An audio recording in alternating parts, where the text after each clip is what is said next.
Coming up, it's 2016 and our panellists have got nothing to talk about. Just kidding. This week we're going to pick our teams of the season so far, as most of our leagues are still on their holidays, but I'm sure there'll be plenty to keep your ears amused. So stay tuned and enjoy this week's New Year edition of the Football Hipsters podcast. Alright! Hello and welcome to the Football Hipsters podcast. My name is Chris. I am your host as usual. We're a little bit light on the ground this week. We've just got the two hipsters. Well, or have we? There might be a run-in later on. I hear rumours that somebody might join us a little bit later on in the show. But as we start off tonight, I've got Drew and I've got Tom with me. So good evening, gentlemen. Evening. Good evening and Happy New Year.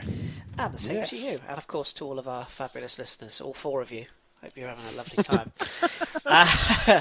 Right, now this week we're going to do a little bit of a slightly different episode again, because as you'll be aware if you listened in last week, there's still a couple of our leagues that are on holiday. Liga is still on holiday, and so is the Bundesliga, and La Liga is only just returned. So we will of course cover the La Liga games, the Premier League games of the weekend, but we thought this week, just to change it up slightly, we're going to do a couple of our teams of the season so far from the relevant leagues. So, in the absence at the moment of John, I'm going to be looking after Premier League, and hopefully, fingers crossed, we might get a little visit from John later on when he gets in. So, we'll see how it goes. We're going to start though, as usual, with our Mighty 90. Right then, so Mighty 90 this week, how are we going to do it? Drew, you're going to kick us off, and how we're going to do it this week is I'm going to ask you to just give me 90-second updates on your chosen teams, and what I want to know is the best defender, best midfielder and best striker of your season so far for your teams. I want one player that you would like to see your team get in, and obviously it has to be realistic, you can't just say Messi, that won't work, and also one to keep your eye on. So Drew, I'm going to bring up my stopwatch, and your Mighty 90 begins now. Okay. Start at the back. Defender of the season, you'd think I would say Terence Kongolo, given he's been absolutely immense, but I'm going to go with Rick Karsdorp instead. He's younger by a year, and the fact that he's provided 6 assists from the right back position, it's been a massive source of creativity for us, and he's actually the club leader in that statistic in the halfway point, so I'd pick him for that. Midfield of the season, Chris, you'll be happy. It's Simon Gustafsson, the young Swedish midfielder. He was signed for just 1.5 million euro in the summer, but given the balance of his play, he's actually been indispensable. 3 goals and 5 assists in just 9 appearances domestically is actually a brilliant return. He's the future of the midfield for as long as he remains, which probably won't be for that long in the first place. But we're better with him, and as you saw in the last couple outings before the break, without him we haven't been as good. So his influence is absolutely immense for us. Forward of the season, it's Dirk Kuyt. Simple, really. He came back to the club on a free for his second stint. He's shown why he's a fan favorite and a cult hero. He's second in the Eredivisie in goal scoring with 13 at the halfway point. That's wonderful stuff from a 35-year-old. He's 20 years. Getting 20 goals at his age would be brilliant. So, something I would like to see, Andrea Zivkovic, and someone to watch out for, El Hero Elia. I can't speak today. I want more creativity from him on the wings. So, yeah, that's that. Good stuff. Thank you very much. Zivkovic, I just want you to give us a bit more, because you technically ran out of time, but I just want to hear a bit more, because he is a player that I like the look of as well. So just tell the listeners a bit about him. I mean, it's a pipe dream, but young Serbian winger. He was excellent at under 20s. Actually, we were just talking about that before, where Serbia won the World Cup.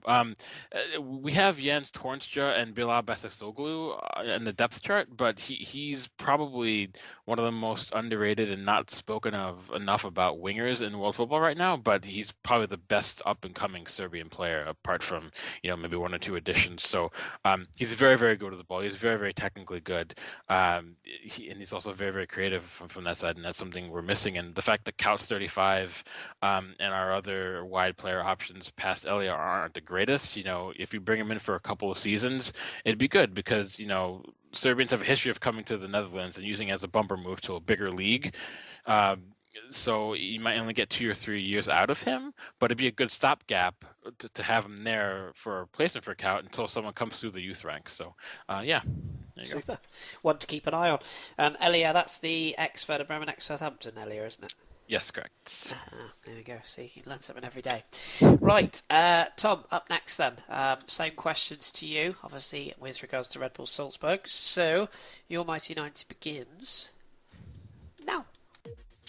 Okay, so in a season where we sit top of the league now, which is much welcome to us, it's been a good season and the team's certainly been excellent. So starting off with the defence, I was so tempted to put the goalkeeper Valka into this, but seeing as he only kept 3 clean sheets in a league which has such a high scoring record, it's unsurprising he got 3 clean sheets. But I've gone for Ulmer at left back. He's been consistent all season, got 20 appearances, 19 starts, and he's just been excellent all season. The midfielder, I've gone for the Naby Keita, the 20-year-old, 18 appearances, 8 goals, 6 assists. He's been absolutely excellent, and he's been scoring for Guinea as well, his national team. He'll be one to watch in the future. I honestly can't see him staying too much longer at the club, but I pray he does. Striker, now I wonder who. Jonathan Soriano, of course. 16 appearances, 14 goals, 4 assists. The Spaniard is certainly one to be just ogled at every game he plays. So yeah, I could go on for ages, but I only have 30 more seconds. The transfer I'd like to see. The boys are going to like this. I'd like to see Serge Gnabry come in on loan. A much-needed winger at the club, a bit more pace injected into the team, and he's certainly available and needs game time. So Serge Gnabry is the one I'd like. In terms of the player to watch for the rest of the season, Fallon Berisha. He was definitely the one I would have gone for in the midfield, but he's been consistent, a great player, a Norwegian, which I have a partial to in international football, and definitely one I'll be keeping an eye on for the rest of the season. I like that Gnabry shout, actually. Yeah, not a bad shout at all. Yeah, he certainly needs to move somewhere where there isn't a McDonald's close by. Anyway, that just leaves my good self. So I suppose I should get myself underway, really, shouldn't I? So my Mighty 90 begins now. So, for Lorient, this season I've gone with probably an unusual choice for centre-back or for best defender. It is centre-back Wesley Latour. There's a lot of talk about Lamine Kone going off to Sunderland. He's been a huge, impressive player this season, but for me, Latour has been fantastic. 8 games, no goals, no assists, but as a defender, all you really want is somebody to be strong and a leader and a rock, and he's been all 3. So he's there. My midfielder, I've gone for Didier Ndong, who's played 18 games, 2 goals, 1 assist. He's only 21. Very unknown when they signed him, but he's creative. He's got a good engine. Likes a shot from distance. I think he's going to be a big star. He has got terrible hair, but we won't go there. As far as striker, it can only really be one. Benjamin Makanjo. As much as I love Benjamin Janot, I had to go with Makanjo. 17 games, 11 goals, 1 assist. He's a machine. He just gets goals. That's all he does, and that's what we like. And he's been a perfect signing to replace the Aston Villa player Jordan Ayew. So he's a striker.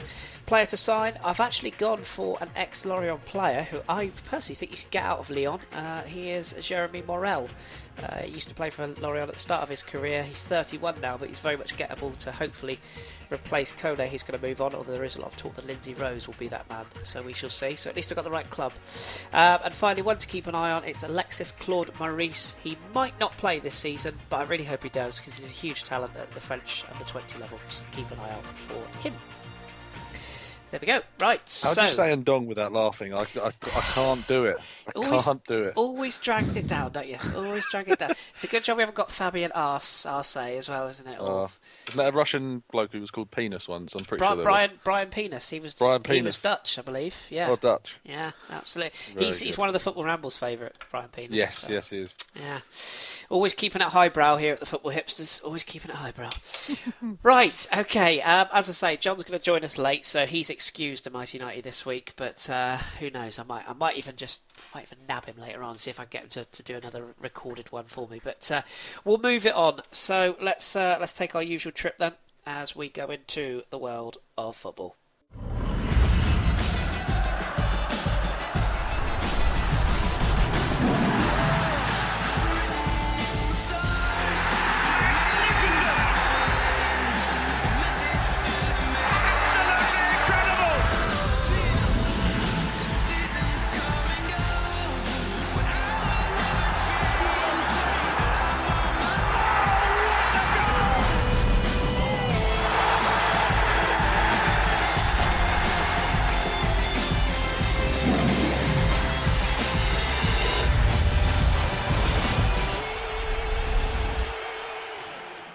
Right then, so this week's World of Football, as usual, I'll give you some stats just to keep an eye. As we said before at the start of the show, there's only been the 2 leagues played this week, so there's only 2 lots of stats, but I'll give them to you anyway. So in the Premier League, we've had in the Premier League goals-wise this week, we've had 22 goals this weekend, 3 clean sheets, 3 red cards, 6 home wins, 2 away wins, and that's obviously in the 10 games. La Liga, however, well, they got goals mental this weekend, 50 goals in La Liga. That included 9 clean sheets, 4 red cards, home wins were 9, away wins were 6, and that was also in 20 games. So, yeah, Tom's sitting there with a big smirk on his face saying, see, I told you La Liga was boring. But plenty more to come from La Liga, certainly. But that's the latest stats. Obviously, tune in. If you tuned in last week, you'll know what our year-to-date summary is. We will sort of dip into that once in a while and just let you know how things are getting on. So there we go. That's the stats as far as the world of football goes. This week, we're going to start at home as far as our roundups and our team of the season goes thus far. So we're going to start this week with the Premier League.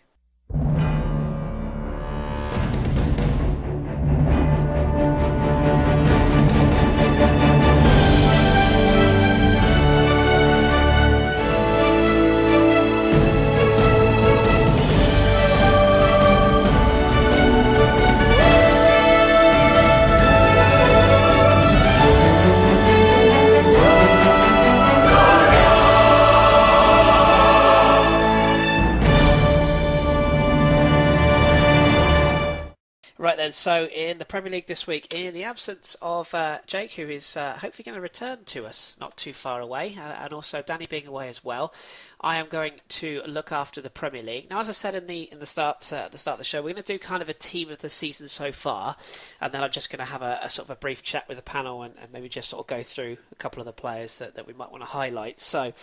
Let's have a look at the results from the Premier League first of all last week, just so we're on top of things. So we had a full Saturday Sunday fixture list. We saw Arsenal beat Newcastle United by 1-0, which I'm sure our panellists will be very happy. That was a pretty scrappy game, but a Lancashire goal getting the winner. Watford, they lost at home to Manchester City 2-1. I think it's probably fair to say they're a little bit unlucky. They led the game for a long period, but then succumbed to 2 late goals. West Ham beating Liverpool 2-0 in the early game. A very angry Jurgen Klopp there. Sunderland beating Aston Villa 3-1. Massive 3 points for Sunderland. Leicester, have the wheels fallen off? We shall see, but they drew 0-0 with Bournemouth, also missed a penalty. Norwich beating 10-man Southampton by 1-0. West Brom beating Stoke in the Potteries Derby 2-1.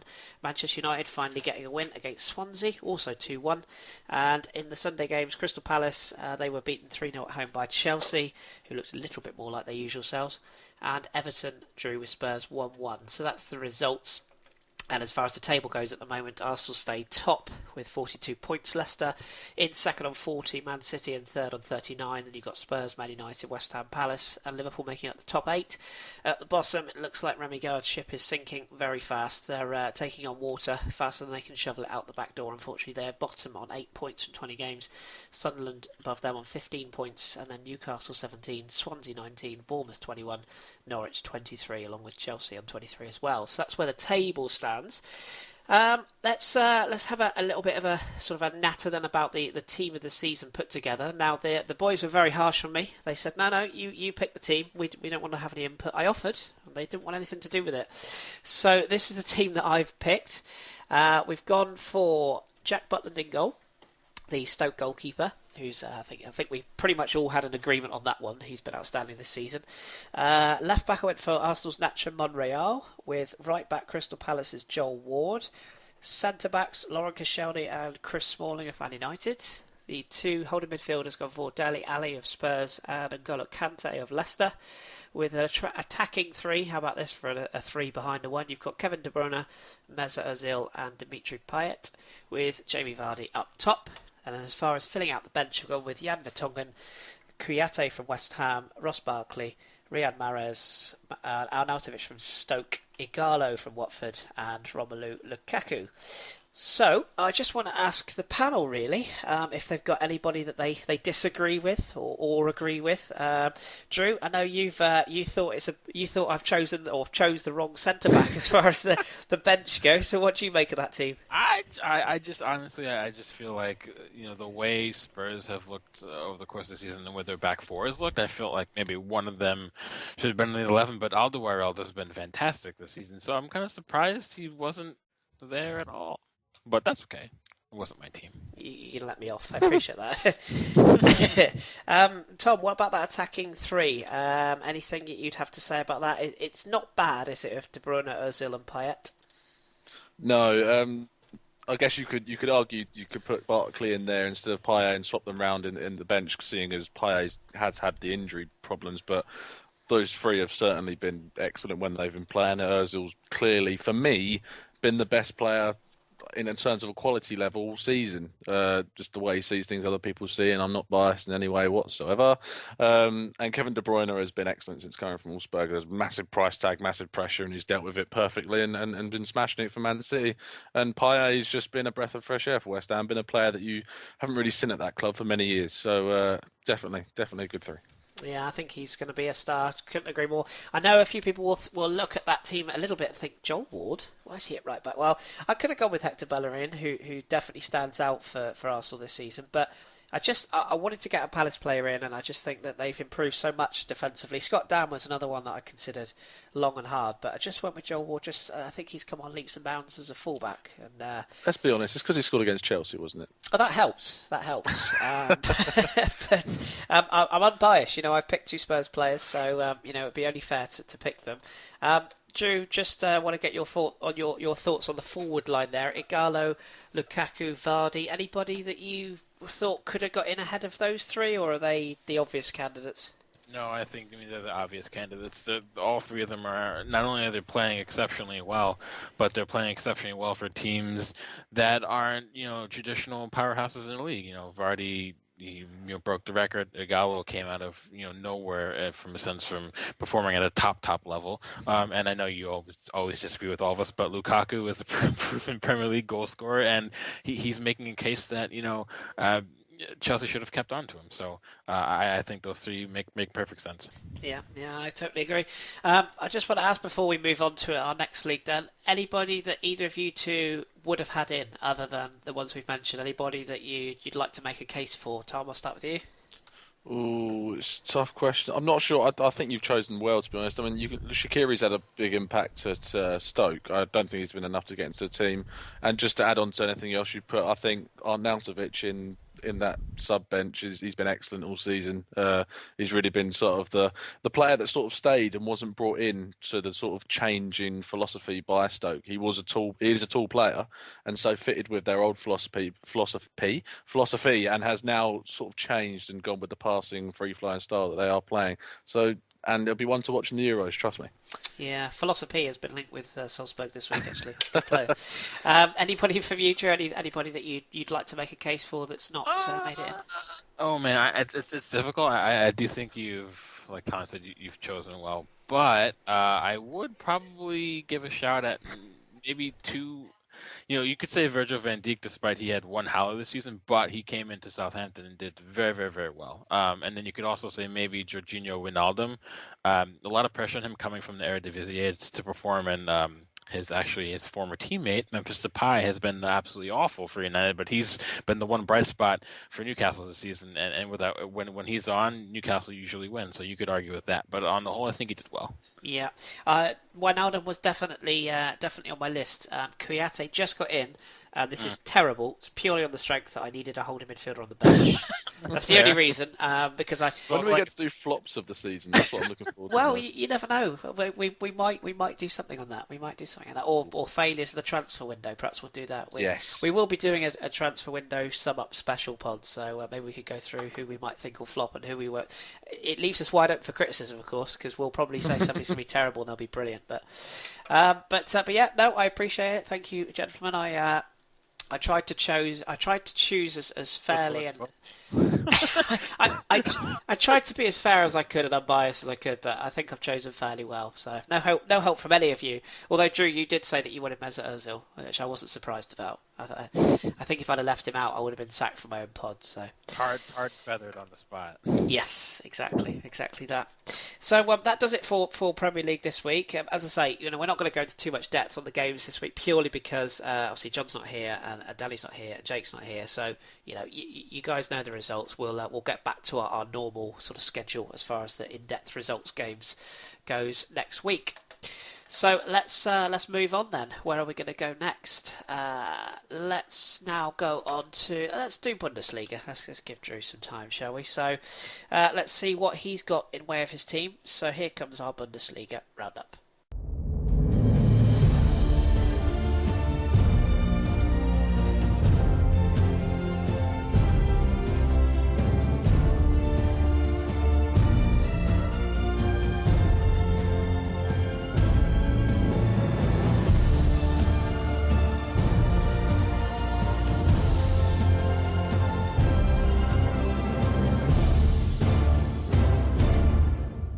Right then, Drew. So let's start with your team then, because obviously we've got no games to report on. So if you want to give us your team, so give us the player name and why you've. We'll go into why you've picked them afterwards. Just give us that lineup of the team and the squad that you've picked.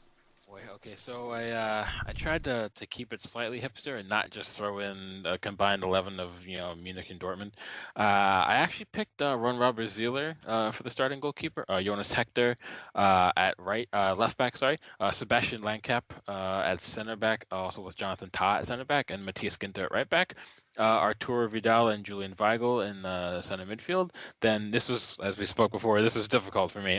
Douglas Costa, Henrik Mkhitaryan, Pierre-Emerick Aubameyang as the attacking midfielders, and Robert Lewandowski as the striker. The bench, Timo Horn, Mitchell Weiser, Joel Matip, Granit Xhaka, Rafael, Thomas Muller, and Javier Hernandez. Got That's quite a team. Right. Now, who shall I pick up? Tom, we talked to Drew pre-pod. There's a certain absentee in that lineup. Do you think Thomas Muller should make it in? I love Thomas Muller. If I'm going to speak, I'm going to try and speak unbiasedly, but as an Arsenal fan, he is the perfect player that Arsenal team need on that right hand side. Just and anywhere across that front three is the max he can play. And all season he scored, I think, is it 14 league goals, Drew, something like that? Yeah, and I was actually speaking to my dad the other day, and it was a list of the Guardian's top 10 players, and he was in there. I love the guy. I love the way he moves on the ball. I love the way he knows the right pass to play. He's the player who makes the basics look like advanced football. That's what I love about him. And for me, I would have put him over Douglas Costa. I'm sorry. Oh, sacrilege. Drew, there's two noticeable players missing from that. They're both Mönchengladbach players. Did you consider John's favourite Mahmoud Dahoud? And indeed, for me, one of the best left-backs in world football at the moment, in Oscar Wendt. Did you consider either of those two? I did. So I didn't put Dahoud in either part of the team because I feel like Granit Xhaka has been more important on the whole this season from like a holding standpoint. So that's why he made the bench. And Rafael has been brilliant moving forward, so that's why he's also on the bench. But you couldn't possibly start him over Arturo Vidal, who came into a new league, this summer, and he's been, far and away Bayern Munich's best midfielder, like hands down. And then Julian Weigl, came to Dortmund from 1860 Munich. No one expected him to progress this quickly and have such a prominent role at Dortmund so fast, and he didn't expect it either. He's been simply brilliant, one of the best holding players in the league at such a young age. So I might be a little bit biased to myself probably, but I definitely picked him. But no, I think Dahoud could be one of the players to watch for the second half of the campaign as well. He's been in very, very good form lately. But as for Oscar Wendt, no, I didn't really consider it very, very, very too much, but I just feel like I tried to pick players who not all of them were going to be top 3, 4 5 club players, and Jonas Hector is one of the few bright spots at Cologne this season, and they defend very well. He's one of those main reasons, and he's broken into the national team setup, and he's getting a lot of looks for his country. So yeah, that's why I went with him. Yeah, you make a fair defence. And I just want to ask you a bit about that forward line. Yeah. I mean, Pierre-Emerick Aubameyang. I mean, he's just been probably Europe's best striker. This season, in my opinion. I mean, there's obviously a lot of competition for that title, but he's been outstanding. Managed to get Lewandowski in as well. Any players other than Thomas Muller that you consider for that forward line, or was it kind of picking itself? It's just in regards to the bench, or in regards to the 11. Which one? I guess it would probably be the bench, because I don't think there's anyone other than Muller that you could have put in that starting lineup, could you? No, I mean, you couldn't really pick Hernandez over who. And the only reason why Muller is not in the 11 is because how well and how quickly Douglas Costa has adjusted to the Bundesliga, coming from the Ukrainian league. Shakhtar are always in Champions League, but the Ukrainian league is a very large step below the Bundesliga. So how well he's adjusted, how quickly, and he's been basically one of their best players week in and week out. You had to go with him for that reason. But if he wasn't at Bayern, you'd probably say Thomas Muller would be in the 11 for sure. As for players I considered but couldn't pick, I think Solomon Kalous had a bit of a renaissance at Hertha Berlin this year, and he's been crucial for them. And you have to go with Yunus Mali. You could say I consider him as well, but neither of those players have been just as brilliant as the ones the big names. So yeah. Did Janzev possibly pay you to mention Yunus Mali? He did not. It's becoming a running theme in this podcast. Yeah. But no, I agree. There's a few that you could have put it. It's I think the one thing of doing this week is proving that there's very, very hard to put a team together. Even a squad. Imagine if I didn't give you a bench. I mean, it's just so hard. Couldn't even. So hard. I think a certain John has showed up soon. Yes, he has. Should we say good evening to him now? Why not? Hello, John. Hello, good evening, fellas. John is apologies for the late arrival. Oh, it's all right. You're like a fine wine. You get better with age. As you know what it was. I didn't need to do a Mighty Night because Gladbach are so good. There's no improvements to be made, so I thought I'd just skip It that would have section. taken longer than 90 seconds. don't make me tempt you and throw you in at the deep end and make you do one mid-pod. Oh, God, no, not off the cuff. Right, Drew, then before we wrap up Germany, obviously there's no games to report on, but why don't you tell us a little bit? There's been quite a lot of news and already quite an active transfer window in Germany, hasn't there? Yeah, for sure. For the news, we'll start off with Thomas Schaff is new Hanover manager in the wake of Michael Fronzak's resignation. It's an interesting one, though, because he's one of the most experienced managers in the Bundesliga. He's been in charge of over 500 matches on the touchline in a career that spans 14 years. He's a proven winner in Germany, and he brings a good amount of continental experience. So while clearly Hanover aren't going to make a charge at the table for European place, he could be the right man to actually bring them to the more stable position and into some safety. So that was actually pretty interesting to see. In regards to transfers, Mexican international Marco Fabian and Hungarian international Zabalek Hutsi has both gone to Frankfurt for a combined £2.6 million. Jonas Hoffmann left my adored Dortmund and went to John's beloved Gladbach for a steal of £5.5 million in a bid to see more time. And since Gladbach are in for a winger, they need some strength on the wings. That was actually a very good move on his part. It could maybe get his career truly kick-started. And Norwegian starlet Ivar Fossum has gone to Hanover for a shade under £1.5 million. So keep an eye on him. He's actually a very, very good young, creative attacking player. And that's definitely what Hanover need at the moment. And some rumors real quick, as Tom told us earlier, young Austrian center back Martin Hinteregger might actually be on his way to Stuttgart. He's not very appreciated apparently in Salzburg at the moment, and take it from Tom, and I'll agree to that. He's probably the best young Austrian defender at the moment right now. So we can keep an eye on that. Pierre-Emerick Aubameyang is linked to apparent major interest from Arsenal, City, Liverpool, and Arsenal are also apparently on the heels of Leroy Sané, though his agent said he wants to remain in Gelsenkirchen until the end of the season, and then they'll revisit the possibility of him leaving. And finally, United's annual interest in Ilkay Gundogan has resumed yet again. So there you go. There's a surprise. And just before we leave Germany, something we didn't cover in the Premier League because I wanted to leave it to you. A certain player Liverpool have signed. There's quite an amusing story about how he didn't quite sign earlier, isn't there? Well, I'm sorry. You may have caught me a little bit off guard, as you do. Grugic, the Oh, chap yes. that's it's quite an amusing story That's behind that. right. So basically, did his dad hide his passport Yeah, because he didn't want him leaving? apparently so. I guess when dad says no, dad says no. But apparently, even a dad's no wasn't going to be good enough. So No. he's apparently finishing the move sometime this week. I think it is, maybe early next week. So it's a very Klopp signing. But I don't know. I feel like Liverpool's issue. They just need people to score goals, and he's not really that much of a goal scorer necessarily. So we'll see where he takes us from there. Yeah, I'm gonna put my head on the shopping block here and say that might be a very good piece of business. But I think it is actually for sure, for very cheap as well. yeah, just as you said yourself, has the sort of leak of a Klopp-esque signing. So we shall see. We shall see. Okay, super. Right, well that draws a nice line under Bundesliga. When is Bundesliga back, Drew? It's not next week; it's the week after, isn't it? No, January 22nd. So 2.5 weeks.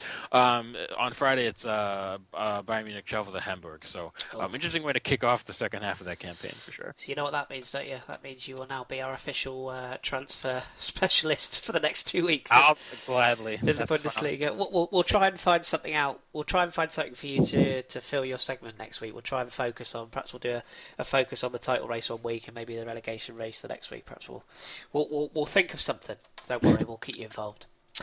Right, okay, let's take a trip across the channel next then, as we go across to France and all things Liga.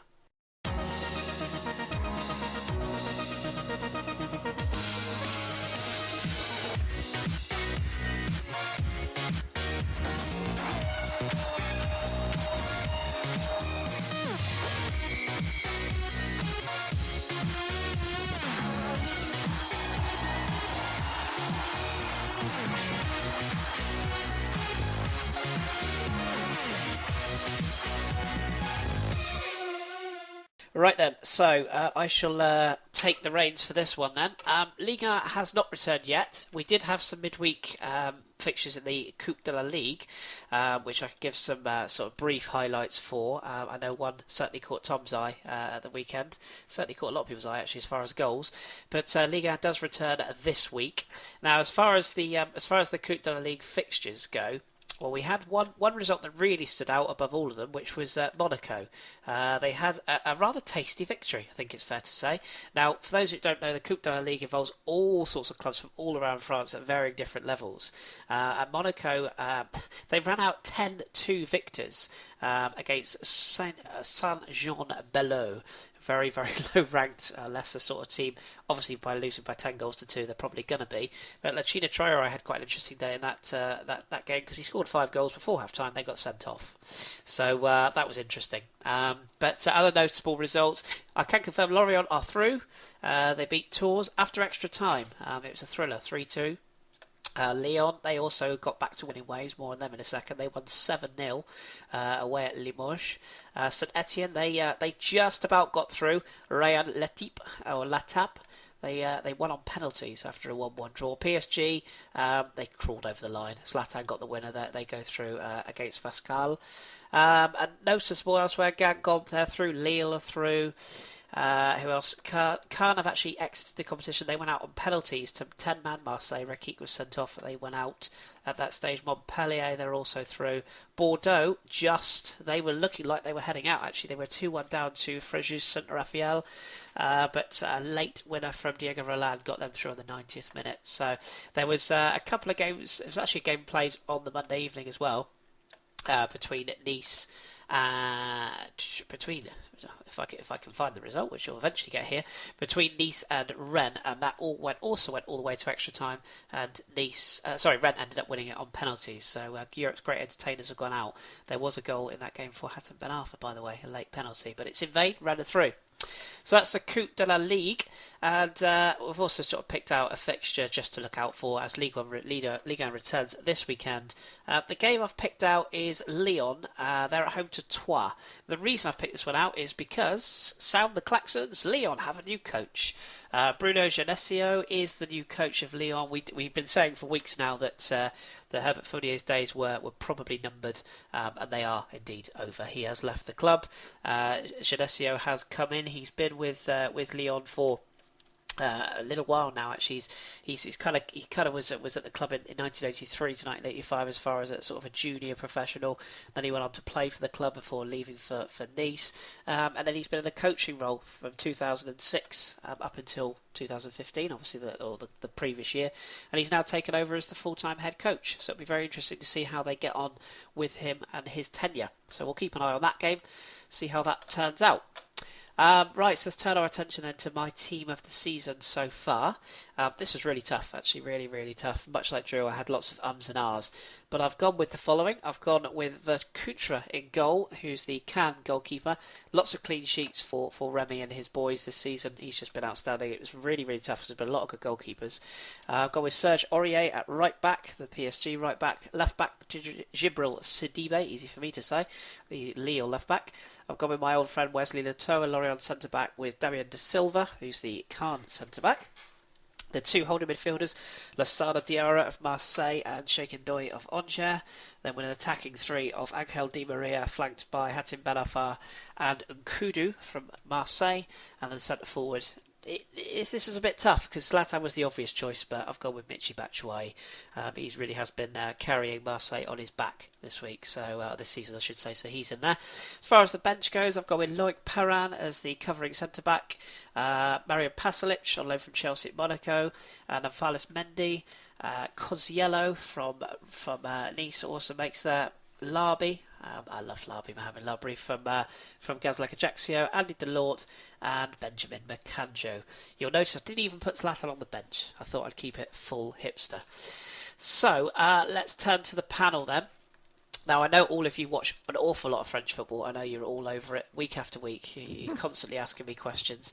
Any players that immediately sort of jump out other than Zlatan? Drew, anybody that you've particularly seen in Liga, whether it be from a popular side or an unpopular side?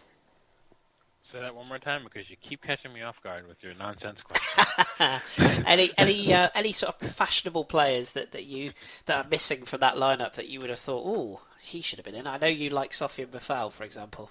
I do like Sofiane Boufal, but I feel like maybe he's not doing just enough. He's a very good player, but I don't think he's doing enough in regards in a statistical standpoint to be included in like a team of the season, for example. But no, I think yet again you got it pretty much spot on. So. No complaints, for once. For once, fair enough. Tom, the only player I can really think that you would probably know a little bit about is Sergi Darder at Lyon. You probably know Lyon. Yeah, haven't exactly been tearing out this season at Lyon. Any sort of players you'd like to quibble or sort Was of... Di Maria on your side? He certainly was, yeah. Yeah, it just hit him in particular. He completely turned around what he was at Man United, and he's playing a role that I didn't think he would be playing at PSG. But from what I have seen, which is obviously loads, he's been excellent. So, I think he's been a great signing for them, recapturing some of the form he had when he was at Real Madrid, which is nice because I loved him when it was at Real Madrid. So, yeah, that's pretty much it. That's my French knowledge That's French knowledge done right there. Let's see if I can catch John in. Let's bring him in for the first time. John, Hatim Ben Arfa, he's been linked with AC Milan. Obviously, he didn't really do much at Newcastle. What do you reckon to him in Serie A? Do you think that'd be a good move for him? I think he'd tear the league apart, to be perfectly honest, the way he's been playing. I know his form's dipped a little bit of late compared to how he sort of started the season. He's the type of player that Syria really enjoys watching. Felipe Anderson last season was that sort of standout, flashy winger with tricks and goals and assists and all that kind of thing, and Ben Arfa can do that. And it looks like, as we'll find out later on, that Milan are looking for wide players because some are being moved out. Interesting, yes. Keep an eye on this space. And just finally, Drew, I know you're quite a big fan of the Belgian national side. Obviously, keep an eye on all things with Holland and indeed Belgium or the Netherlands, whichever you prefer. Michy Batshuayi, do you think he potentially could spearhead Belgium to glory in this summer's Euros? Because obviously he's had a hell of a season with Marseille, and he's going to have a difficult job getting past Lukaku, but he seems to be a better option than Benteke. I think, it's going to be up to the pair of them to see who actually leads the line. But I think he can do it. But I think it's obviously it's dependent on if Lukaku loses form or if he somehow has an injury that makes him miss the tournament. Because right now, with the form he's in, he'd have to be the number one. But Batshuayi should definitely be his subordinate right behind him because Benteke is not in form.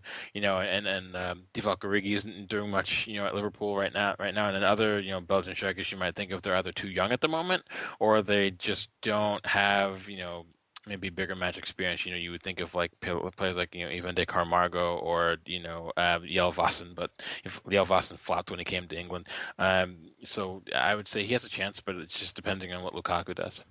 Super stuff. Yep, I think it's a pretty decent team. I've chosen as best I could. I've gone half hipster, half regular, so I'm happy with it. Right, okay, so before we leave France and head to Spain, I'll just go through a couple of little bits of news. We've got some return. There's no celebrity news this week, but there is an amusing piece of news. Two pieces of amusing news actually this week, but I'll start with the regular stuff. So first of all, according to Telefoot, Ligue 2 side AC Nancy are being heavily linked with Arsenal in connection to their midfielder Youssef Ait Benasser. Now this is starting to pick up some speed. Atletico Madrid and Lille have both scouted the player, but apparently Arsenal are also now keen on the Moroccan youth international. He's played 17 times this season. Nancy are top of Ligue 2, so we'll keep an eye on that one. Elsewhere, Abu Diaby, remember him? Well, his return to football, he just cannot catch a break. He's finally fit. He was all ready to play for Marseille in their Coupe de France game this weekend, and he got ill. So unfortunately he missed the game with the virus, so we wish Abu all the best. Hopefully he will get back on a football pitch again soon. Elsewhere, a couple of other bits. Alexander Sunderland has completed a move to St Etienne. He's gone from Rosenborg. It's a 3.5-year contract for €1.5 million. Actually, St Etienne played Rosenborg in the Europa League and they liked what they saw, so they snapped him up. Mohamed Yattara has joined Angers. It looks like it's going to be a replacement for Kamara, who has joined Derby. It's a real loss. He's a player I absolutely love, and I know me and Drew were talking pre-pod. I'm gutted that Kamara has left Angers, but a good signing. Yattara is actually a former Lyon player, so that was a €1.5 million deal. Newcastle apparently in advanced discussions with Loic Remy. That'll be interesting. Obviously, he's had experience there before. There's been a lot of talk that Remy's interesting, both Crystal Palace and Aston Villa, but Newcastle have moved ahead in that race for a 6-month loan deal, so we'll keep an eye on that one. And Lorient, I mentioned earlier on in the Mighty 90 about signing Jeremy Morel. Well, it apparently looks like they're more interested in another Lyon central defender, and that of Lindsay Rose, who, despite sounding as English as they come, is actually French. It looks like he is potentially going to join Les Mullers this week, and that will probably be there'll probably be a buyout clause in his contract because height or big things are expected of him, so it may even be a sort of a send a player on loan deal and see what happens. So we'll keep an eye on that one. I said there was two amusing stories, so I'll give you those two. AC Ajaccio, pod favourites, or my favourites, they've actually asked their fans to send them money for the transfer window. It's quite a novel approach, but obviously they don't have a big budget, as we've gone into a number of times. Who wants to have a guess at how much they've had donated so far? 20p. I'll take a stab at. Oh, so hang on. So they're from Corsica. Is there much money there? Someone next wealthy must live there. 10 grand. Not quite. They've set themselves an ambitious target of raising 1.4 million. They have, however, to date received £1,305.20. Oh, okay. So, well, it was only a tenth, 10 times over. It might get them as Ozil's leg for a week, perhaps, maybe. But yeah, so fair play to them. We'll see. Maybe Wayne Rooney could be charitable and give him 4 weeks' wages. That would be nice. Wayne Rooney could probably buy Ajaccio with his wages, to be honest. But that interested me. The other final amusing story that really did interest me was Steve Mondonda, a keeper that you'll probably all know a little bit about. He's being quite heavily linked with Liverpool. And he was asked in the French media about what he thought of a potential move to Liverpool, and he sort of gave the generic, I'm happy at Lille, and we'll see what happens. I'll see what my options are at the end of the season. And then another journalist put up his hand and asked him about Aston Villa, to which he responded, "Who?" which I thought was quite amusing. So he obviously hasn't got a clue of who Aston Villa are. Former European Cup winners Aston Villa, he doesn't even know who they are. Terrible, isn't it? Absolutely terrible. So, making friends since 2015 in the Birmingham area is Steve Mondonda. So there we go. That's pretty much wraps up Liga this week. As I said, keep an eye on Lyon this week against Troyes. Liga gets back underway this weekend with a full fixture list. So as of next week, I'll be back in touch with all the regular comings and goings. Right then, so let's take over to Tom's side of things then, as we have a little look at what's happening in, I should say, in La Liga.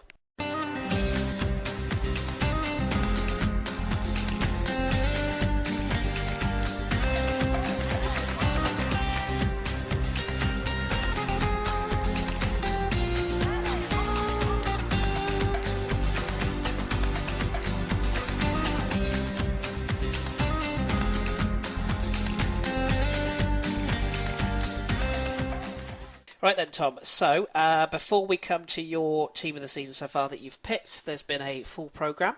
So, if we go through a couple of these games, I know you sent me a couple of games that you wanted to talk about. So, let's. Where should we start?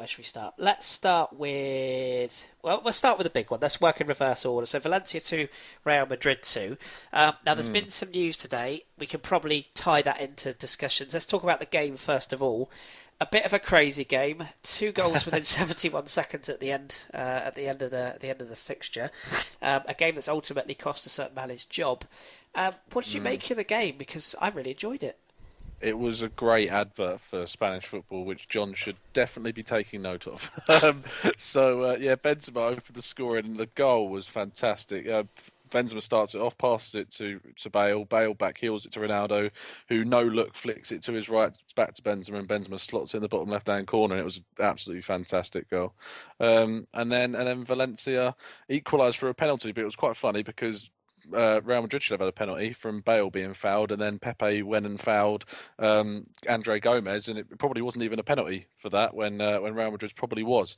So Parejo then slotted that in to make it 1-1, and then that looked pretty much set up shop. It was an entertaining game up till that point, but no one really looked like taking the lead. But then a free kick was whipped in, and Bale managed to get his head on it and made it 2-1 in the 81st minute.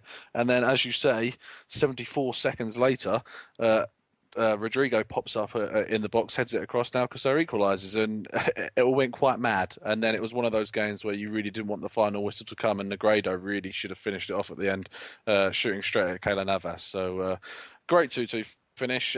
Probably the better result was for Valencia in the end, and you can certainly see that with a man losing his job. Yes, Zizou is in, Rafa is out. The news broke this evening that there's been a lot of. It's almost been Van Gaal Benitez who's going to go first, and Rafa's bitten the bullet. What do you make of the decision? Do you think it's because a certain Mourinho was hovering, and obviously Zizou was in the background? Do you think it was kind of a case of that they just wanted to make a stand, or do you think that the players were just so unhappy that it couldn't carry on the way it was? Honestly, I don't think it's anything to do with Mourinho. I don't think Mourinho is ever going to come back, no matter how much Perez would have liked it, because for Mourinho to come in, you definitely would have had to seen players leaving. So I don't think there's anything to do with that. Whether it was the right decision, I'm a bit iffing and erring. I think Benitez has been really unfortunate at Madrid, if I'm honest. I think that he's had so much pressure by the media, by the fans, by the president in particular, about what players he should be playing. The fact that he has no defensive midfielder that's of a good quality is really key to their poor form in many games this season. And also, when you look back at that 10-2 game, yes, it was 10-2, but they were 2-1 down against a 10-man Rayo Vallecano, who are second bottom in the league at the moment, and it took the referee to really win them that match and take them down to 9 men for them to score another 9 goals. So it'll be interesting to see how Zidane does. I have confidence in him because he knows the club reasonably well, and I don't think there'll be as much pressure as there was on Benitez. says. But it'll be interesting to see how he does. And if he actually brings people in the January transfer window is also an interesting point. Yeah, and John and I will both tell you that playing Mateo Kovacevic in the holding role is not a good idea because he has a habit. Got sent off. Has a habit of lunging in for a reckless challenge. I mean, it was a proper. Oh, it was terrible. Frustration, I think, but that doesn't excuse it. It was a if you want a challenge. definition of tackling someone from behind, there you go. Yeah, studs up the whole way. Really wasn't good. And also a nice little banner from the Valencia fans to Rafa, which at least will make him smile about being appreciative of the times they had. So. Yeah, be interesting to see. I wonder where he might end up, Rafa. Be interesting. I always thought he'd be back at Liverpool. Man United. Can you imagine? Oh, brilliant. Or back at Chelsea as a permanent manager. Oh, crikey. Yep. Let's go back in time then. There was a midweek fixtures. Let's start with Rayo and Atleti. Atleti, it's too much of a coincidence for me for the way that they play. It seems to be. How can I put this? It just seems to be so almost set up to the way they play, sort of getting late goals and just. I don't know. Is it a coincidence? I mean, there was 2 goals in the last 2 minutes from former Hipsters Choice Angel Correa and Antoine Griezmann. 2-0 in a game that, I mean, I watched this and yes, Rayo did defend for their lives, but they surely deserved a point, and then Atletico just went and did what they did. Yeah, it's interesting to see you saying Rayo defended for their lives because defending isn't something they do, so that's quite funny. But I'm really not sure. I'm torn between it being an actual tactical decision, or to be honest, Atletico do actually struggle to score goals. It is known that they win games by 1 goal or 2 goals, so they never really have like a battering. But I think it is more on the side of a tactic that they wear the team out, and the eventually the quality they have that's better than the other team will eventually overcome. And we have to give a mention to the midfielder Thomas at this point, who was actually wonderful when he was on, and he set up Correa's goal of a lovely flick which Correa smashed in, so you can't complain. And then the forgotten man Jackson Martinez pops up to flick through Antoine Griezmann to finish off nicely. So it looked convincing, but it certainly wasn't that from the performance that I'm sure you watched. So yeah. And just quickly actually on Thomas Partey, he also got the winner. Was it another it was another late goal, wasn't it, when they won at the weekend? Yes, it was.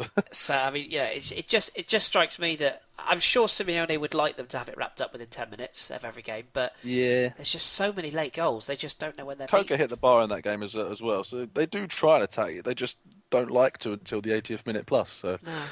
And fair play, they keep going. It might be something that serves them well in the Champions League. We shall see.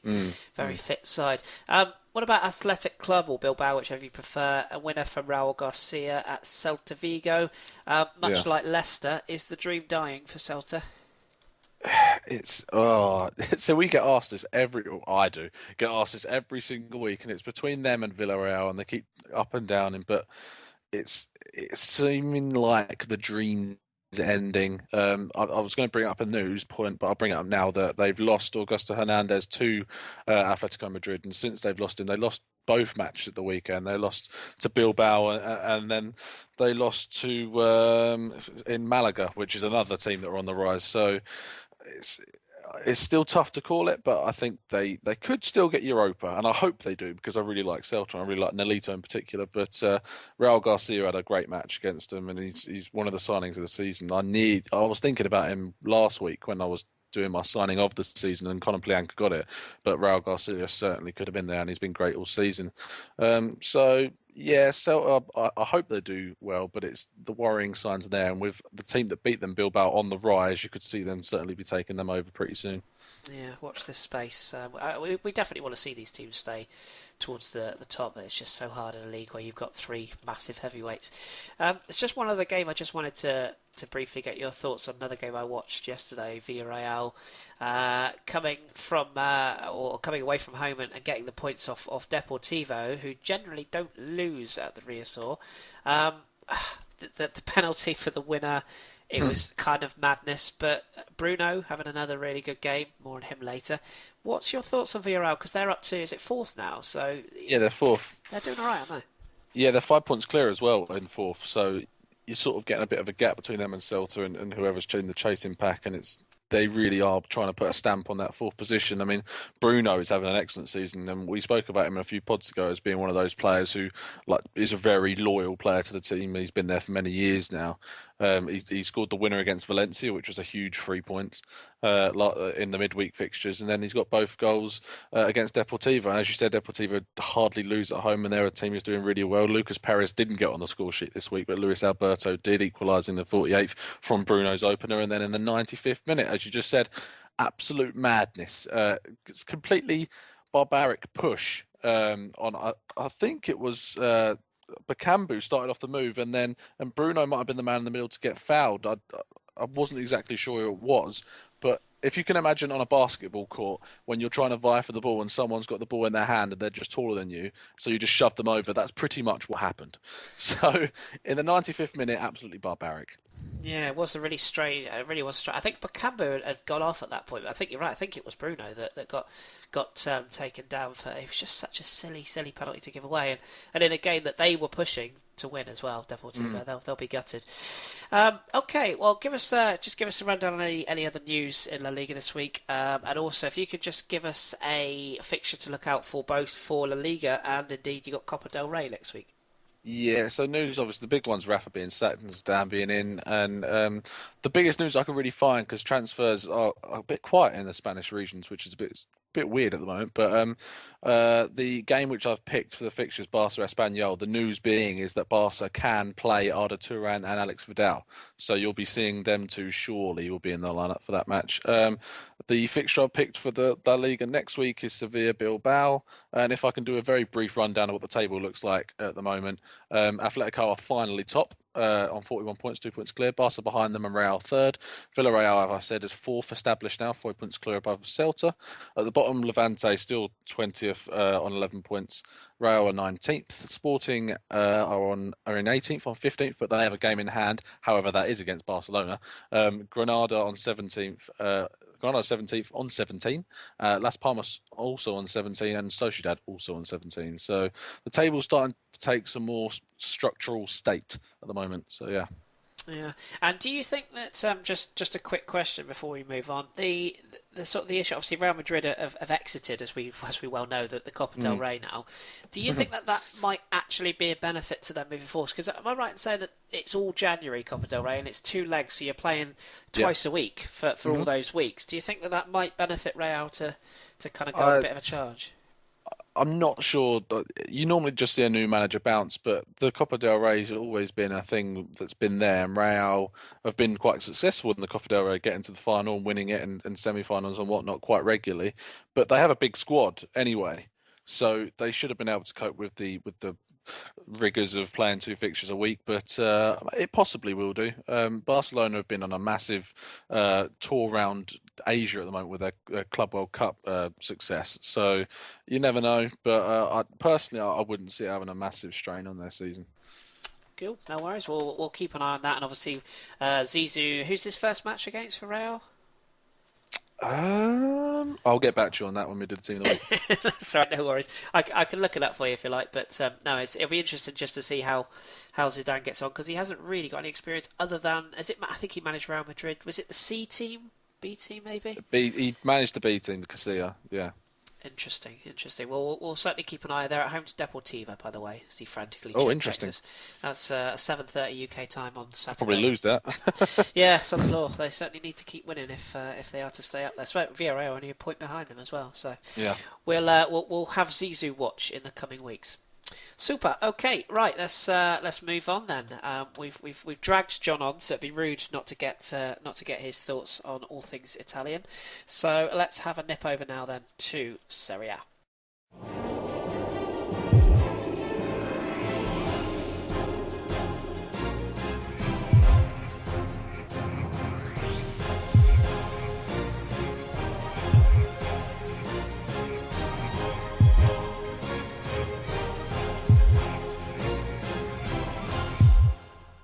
Right then, John. Thank you very much for joining us. We appreciate you staggering in at this late hour. Now, as we said earlier on at the start of the show, there's no Serie A at the moment. Am I right in saying it returns this weekend? No, it returns tomorrow. Oh, of course, there's a full midweek preview, isn't there? Christ, see, that shows how much I take notice of these things. There's a full fixture list. Do you want to just quickly run us down the? Do you want to just quickly run down the fixtures that we've got for tomorrow? There's only one game on tomorrow, and it is the Genoa derby. So that is Genoa are the home side for that one against Samp, and then the rest of the games are all on Wednesday. There is a 11:30 kickoff, and that sounds very strange to people in the UK. But Udinese play Atalanta, and then there's a couple of games at 2 o'clock. So you've got Sassuolo at home to Frosinone, Chievo hosting Roma, Lazio hosting Carpi, Palermo hosting Fiorentina, and Milan are at home to Bologna, Juventus at home to Verona, and then the afternoon kickoff is Empoli at home to Inter, and then Napoli are at home to Torino in the evening. So, right, there's plenty of fixtures to get our heads or get our teeth into. Yes, lots of games. Now, I did something really bad, John, so I'm just going to take the mic straight away from you again because okay. I was just about to ask you for your team of the season so far, and little did I even think. Did I even ask Tom for his? No, I didn't. So, did you just assumed it was Barcelona or something? I just assumed it was Spanish and not very interesting. So, no, Tom, you have my apologies. The Mug me league off and then insult the league. Brilliant. I know. There were so many fixtures this week. I got lost in the moment. So let's quickly sort of hot foot back to Spain, and then I'll come back to John. So on off the cuff then, Tom. Running Do you want to as just fast as Rafa Benitez is running away? Oh, I tell you, terrible. Blame the host. Let's not leave you out there. Give us your team of the season so far. Okay, so I've not really gone very hipster with it. The whole back five include four Atletico Madrid players for obvious reasons, as they've only conceded 8 goals all season. So the goalkeeper is Oblak. The right back is Juanfran. The only non-Atletico Madrid player in there is Mustafi, who's been probably the only mainstay of the Valencia team and been excellent this season. Godin and Felipe Luis as well, who's come back from Chelsea and been excellent. The midfield three, I've gone for Sergio Busquets of Barcelona, who's been very good defensively, midfield-wise. He's just been a great marshal in that team. Modric, just because Real Madrid without him are nothing, and he's I love the guy. So, even if he's an ex-Spurs player, but he's been brilliant this season. He's brilliant for Real. Raul Garcia for Athletic Bilbao. He's definitely been one of the best signings this season. Great, slotted into that team straight away, and I'm sure he'll be one to watch for the rest of the season. Front three, Neymar scored 14 goals. Can't really say anything about that. Suarez also scored 15 goals. Brilliant. Those two are fantastic. And my right wing, I couldn't leave Griezmann out. So 9 goals for him, and he's flying this season. The subs, Benzema, 12 goals. Lucas Perez is on 8, also on 12 goals. Nolito, 8 goals. Asensio, 7 goals. Asensio, 7 assists. Or I'd love it if he scored 7 goals. Gaia, Bravo, and Jimenez, the other Atletico Madrid defender in there. Only notable absentees are Ronaldo and Messi, which I'm sure you'll probably ask me on. No, I'm happy to go full hipster. I know Drew has a question though, so I'm gonna throw it across to Drew. What's your question, Drew? Well, it's not team of the season related, actually, Tom. It's different. So Toni Kroos, he is top 3 in La Liga in assists at the moment, but the general consensus is he hasn't actually been performing nearly enough to the expectations that people set for him. So my question for you is, do you actually see him having longevity in Spain, or do you see him leaving at some point? It's difficult. There's a lot of teams being linked to him at the moment, such as Liverpool, the Klopp impact coming in there. But I've enjoyed him at Real Madrid. He's not been the scoring type, though. He hasn't scored in the league all season, which is something that he has in his game, but hasn't brought it to that team. The fact that Real Madrid don't have an out-and-out defensive midfielder does mean that his normal role does get hampered a bit, and he has to do more defensive work. In terms of if I'm going to see him at the club for much longer, if for him, it'd probably be better if he didn't. It'd be better if either he moved back to Germany or I don't know if you probably a question back to him. Say if he was going to move, would he even get back into that Bayern side? At the moment, probably not. Honestly, considering that they're a little bit different now than when he was playing there. Honestly, if he did leave, I'd probably see him going to the Premiership. I wouldn't see him going back to Germany because no one could afford it in the first place. So. Yeah. We'll take him at Lorient if he needs to go. At Salzburg, yeah. It's no problem. Or I'm sure John and I would take him at Inter. That would be fine. Yeah, that'd be fine. Lovely. I've got one other question myself, Tom. Your back four. Who are your centre backs again? Sorry. Our centre backs Godin and Mustafi. No, Laporte. Talk to me. Yeah, you see, I find it difficult to like him, and I know that's going to be annoying for you. People rave about him a lot, and I think it's a detriment to him because I think people have put too much pressure on Laporte, and I think that means that he needs to be judged more seriously, if you know what I mean. Like other 21-year-olds, the 20-year-olds you can get away with, but Laporte has so much pressure and so much this 40 million euro move to Barcelona or Bayern Munich that he needs to be more consistent for me. He is an excellent defender, and I cannot deny that. And I think he's done really well for Bilbao. But I just think Mustafi in that Valencia team has done more for them not being in the relegation zone because they were easily could be than Bilbao's impact than the Port's impact on Bilbao. I think their success this season has been more in an attacking sense. Fair enough. I remain unconvinced, but fair enough. I bet you do. Laporte and Varane, future of French football centre-backs. You heard it here first. But the only other one that I can think of, again, defensively, Masaccio, I thought maybe was in with a shout. But he's been good, but... Yeah, it's your team, and at least I remembered it at long last. So, sorry, I do apologise. You moan about it after you even remembered it, so... These teams will, of course, be tweeted from our podcast account, so if you want to argue the toss with us, then please do feel free. So it's not a problem. Oh, I'll have a Twitter debate. Oh yeah, absolutely. Yeah, you like those. Right, let's tiptoe back. John, do you think the listeners noticed? I don't think they did. No, that just went perfectly smooth. It was seamless, wasn't it? Absolutely seamless. It's like we hopped on a flight, nobody even knew we'd gone. But we're back in Italy, so let's go again. So you've given us the full rundown, as you say. Serie A returns midweek. Is there a weekend fixture list as well, or is it just midweek? That is a very good question, and I probably should have looked it up, but I have no idea.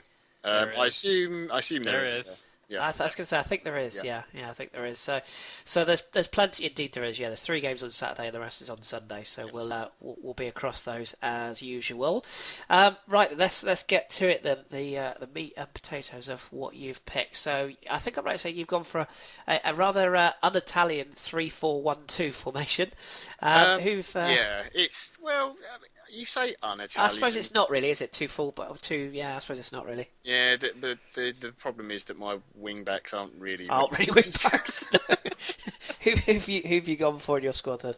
Okay, well, I haven't got any fancy stats like Tom has, and all those sorts of things. I've just done it off the top of my head, so you'll have to look things up if you want to argue the toss with me. But I've gone with Handanovic in goal. Inter sitting top of the table. The amount of clean sheets they've got this season is fantastic. The back 3, I've got Miranda from Inter Milan as well. He's come in this season, adapted perfectly to the league, and really helped the young Colombian lad Murillo, who's been playing next to most of the season. Definitely sorted out that back line, which was an issue last season. I've got Koulibaly from Napoli. Who, if you'd watched last season, was basically Bambi on ice at centre-back. He was probably one of the most embarrassing things I've ever watched in defence, partly because he'd been moved from midfield into that position. But this year, Sarri has worked his magic, and he's been fantastic, and his distribution from the back is great. And the last one is Barzagli from Juventus. Started the season playing right back, and Juve started with a back 4, which they were not comfortable with. Moved back to the back 3, and he's just been the most solid of those 3. And ever since he moved there, he's been really impressive. And I think a little bit overlooked out of the 3 that always play out of him, Bonucci and Chiellini. As for the midfield, my 2 centre mids, this is going to annoy people, I'm sure, because there isn't a name here that everyone's expecting. One of them is Jorginho, I spoke about last week for Napoli. Just keeps everything ticking over in their midfield. It's just a great player, very underappreciated.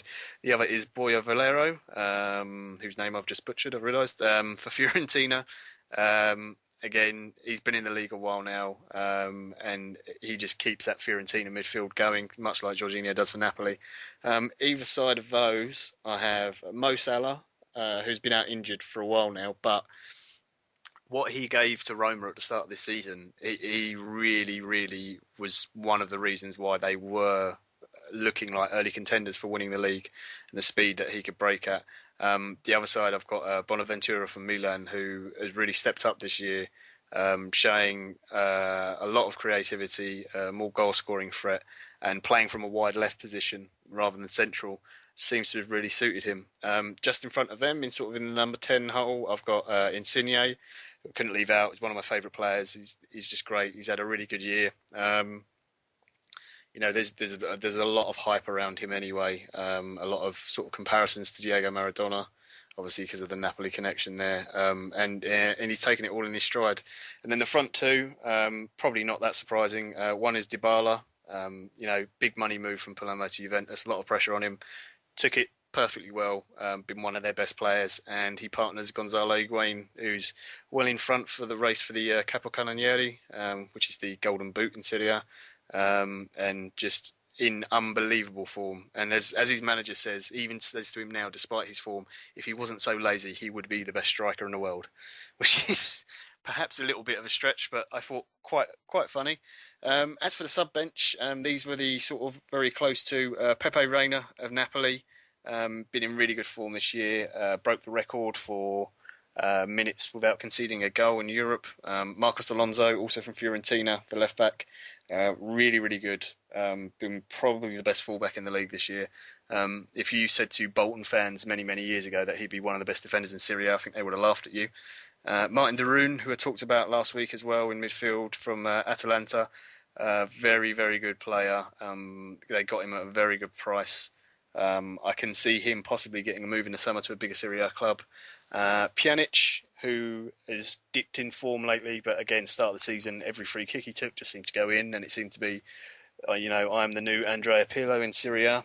His form has gone down a little bit, but still a fantastic player. And the last three on the bench, all the itches. So Adam Ljajic for Inter Milan, who one of my favourite Inter players, just the real spark of creativity in the team. And another two Fiorentina players, unsurprisingly, probably feel a little bit harsh done by they're not in the first 11, is Ilicic and Kalinic, just both providing goal threats. And just, to be honest, I could have picked pretty much the entire Fiorentina squad. They've been that good this season. Good. I like it. A couple of questions I have, but I'll start with Drew. Being a nice host as I am, Drew, you had a question for John? Yeah, two-part question. So you picked one is you picked Kalinic over Eder at Samp, so I was curious as to why that was. And the second one is, I know they're not fashionable, but I know you don't necessarily care about fashion, but Acerbi at Sassuolo has a pretty good season, has he not? And despite the stature of their club, they defend very well. So I was actually kind of surprised that you maybe didn't consider him, or did you consider him and you just overlooked him? No, yeah, they're all on the list of. It was seriously so hard to pick a team. And especially in defence. And then part of the reason why I went with three defenders was because I just didn't want to have to pick four. Because there was so many people perform so well this season. But like Koulibaly, the difference in his performance from last season to this has been amazing. And Miranda has really fixed the Inter back line, and Barzagli just had to go in just because Juve's turning form really did improve when they settled back to a back three and he was playing all the time. But Fiorentina's backline's been amazing. Atalanta have had a really good defensive record. Sassuolo as well. Empoli. So there was a lot of names in there. Eder, again, another name I could have put in, but it was more a case of more of his goals had come from penalties. So that was just why. Otherwise, he probably would have made the bench. But yeah, he was close. I'm just proud to pick a 1-10-0-0 for your formation. So there you go. Yeah, you just never know. There's a couple that I picked up on that I said to you the other night, John, when you sent it to me. I was like, I wasn't really surprised, and I've done a bit of thinking, and there was only a couple that I could think of that maybe surprised me. The guy's name is terrible at this guy's name, but is it Vrasco? Sime? Is it Vraf? Vrasalko? Sassuolo, right back anyway. Vrasalko. Yeah, that bloke. Yeah. He's been pretty decent. And another fullback, Adam Messina at Bologna. I think he's been pretty decent. Very good since Donadoni's come in. Funnily enough, they've been linked with moves to bigger clubs because of their performance so far this season. Again, like I said to Drew, it just was a case of trying to squeeze in all the players I could. the other part of the reason with only having 3 at the back is so they could then get in 2 strikers and have more forwards and stuff. So that was a little bit of cheating there. And I know probably lots of people are going, why is Pjanic not in the first team? Well, his form has dipped. And I know another one that people will no doubt ask about is Paul Pogba. Don't get me wrong, Pogba's a wonderful player. He's fantastic. I love him, and I'd love him to play for all of my football clubs that I support. But he still suffers from inconsistency, and he has not been one of the best midfielders in Serie A this season. So, well, it must have been hard leaving out Florenzi. That must have been really hard. Yeah, it wasn't easy. Yeah, again, he's had a good season, but there's players who have outperformed him, sadly. As much as it pains me to say. The only other one was Franco Vasquez, but I can see why you've left him out because, as you say, the front line you've got, so that's understandable. Yep. No Philip Nexus, I'm surprised. Real shock. Well, yeah, he does get wonder goals, to be fair. That's all he does nowadays, I think. Just final thing then. Tom, I just wanted to ask you, sort of in regards to John Borja Valero, wasn't a player that I would say would be classed as a Spanish superstar when he was playing his trade, but he's a player, for West Brom, absolutely. But he's a player that's just been completely rejuvenated since going to Serie A. Surely there's a few Spanish teams that could do with a midfielder like that. Oh, there certainly are. He's not like a goal scorer. He's just one of those players in midfield who just keeps things ticking over, just like keeps the pace the way he wants to play. I'm sure John will tell you more, but he's probably got something like 2 goals this season. He's not a goal scorer. Has he got 2 goals? I'm quite interested, John. I think it is actually exactly 2 goals. That's either a lucky guess or brilliantly plucked out the air. I'm sure. He scored 2 in the league. Yeah, I think it is. Okay. He doesn't. He's not a massive goal scorer. He's just one of those players that keeps play ticking over. He doesn't even get forward and like assist too much. He's just one of those players who just likes to play his own game in the middle, do his own stuff. And in terms of where he could move to, I think he's doing pretty well at Fiorentina. And as a Fiorentina fan, I hope he stays. So, yeah. Yeah, 2 goals in 17 appearances this season for Fiorentina. Formerly of Mallorca, West Brom and Villarreal. Actually started at Real Madrid, believe it or not. He did, yeah. And then Madrid to West Brom is always a well-trodden route. Yes, yeah, absolutely. And his birthday soon as well, just so everyone knows. Send him a card. 12th of January, there you go. Who says we don't do our research? Right, okay. As far as news, anything newsworthy in Serie A this week, John? Anything that anybody been sacked and rehired in the space of 3 days? No managers have been sacked as of yet. Of course, we are recording live, so that could change any minute. Or second. Yeah, any second, to be fair. Did you want transfer news? Yeah, I mean, anything that's kind of leapt out the page or that surprises you. I know that there's a lot of talk around Balotelli again, which is a bit interesting. It depends how long you've got, to be honest, because Serie A and transfer news is a very, very long conversation. But I'll give you the ones that have actually happened. Right, so Genoa have signed Rigoni and Suso. That is Luca Rigoni. That is on a permanent deal from Palermo, and Suso is from Milan, and that's just a half-season loan. So that's one that's gone through. Also, in talking about Milan, they have officially announced the signing of Kevin Prince Boateng, who had been training with them, and he's got a 6-month contract with them. So expect to see him at some point in a Milan shirt this season. Carpi have signed Emmanuel Suaga and Marco Crimi. That's from Atalanta and Bologna.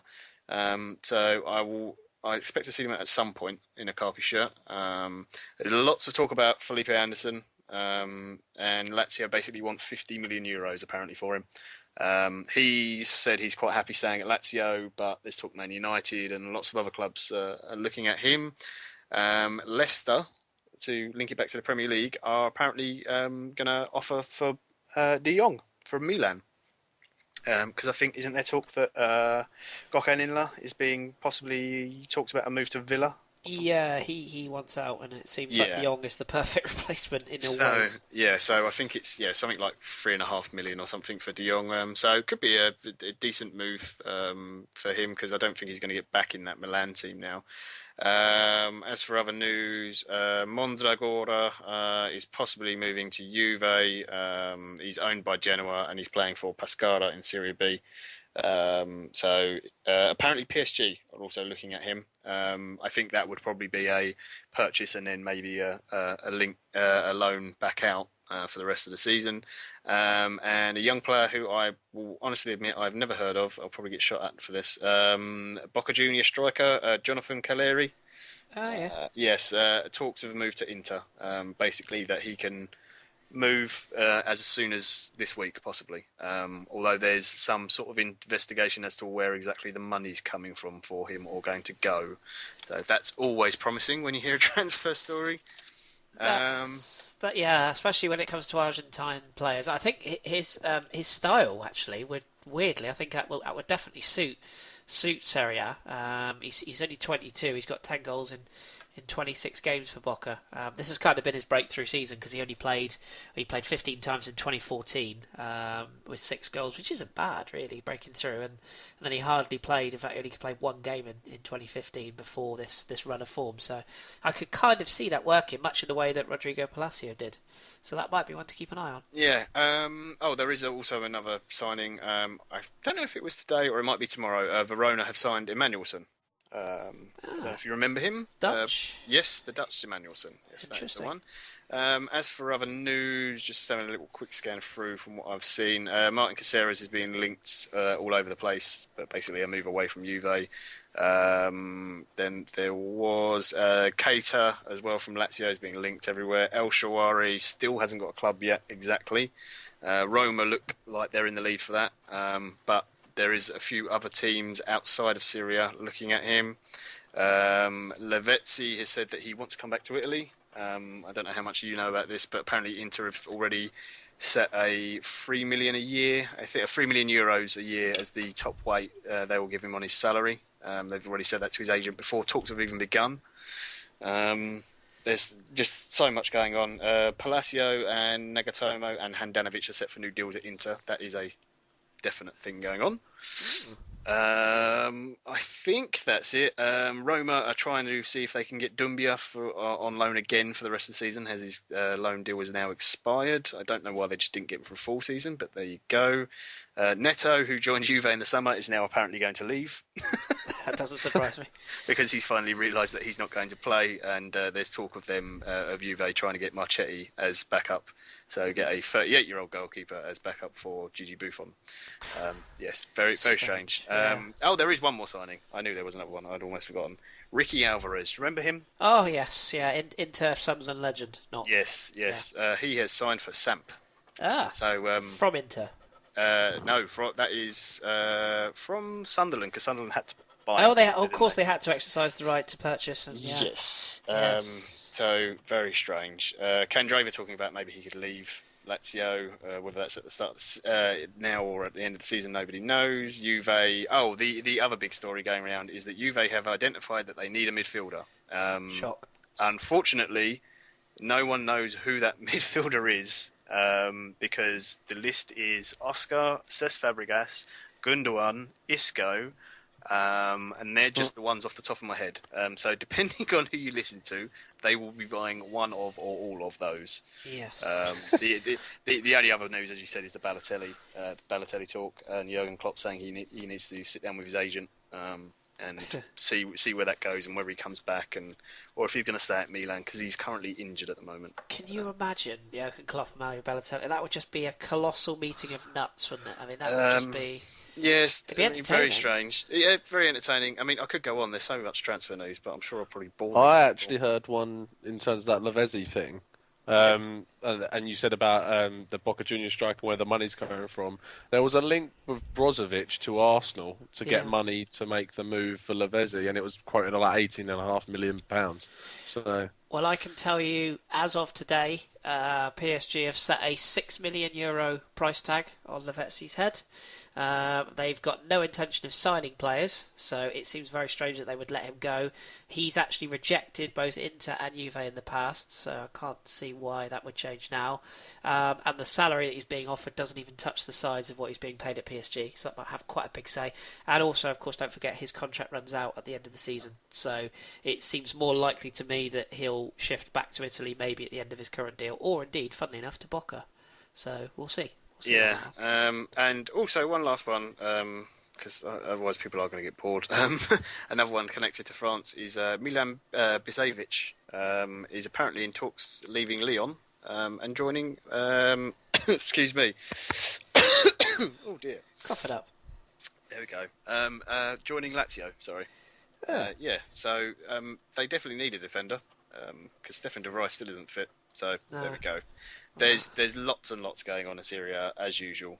As to how many of these actually go through or come off, you've got your guess is as good as mine with a lot of them. And maybe if they could just get James Rodriguez, who I think I'm right in saying, Tom, is quite handy behind the wheel at getting places quickly. Yes, that was on the front page in lots of Italian. Yes, maybe 200 kilometres an hour. Yeah, the best bit. Did you hear the excuses that he gave? He said he had his music on so loud that he couldn't hear the sirens, and that he didn't stop because he was feared that he was going to be taken hostage.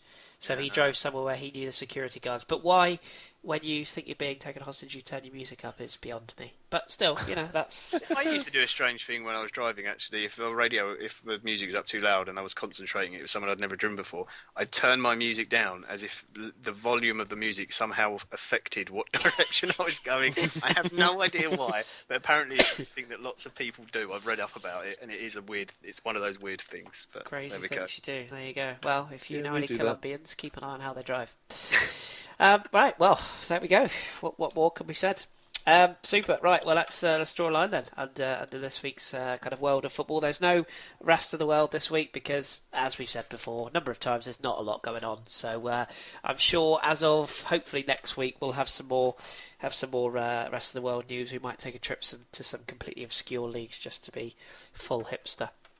Right, let's move on then. So, our usual segment, we won't disappoint, as we turn to this week's Hipsters Choice.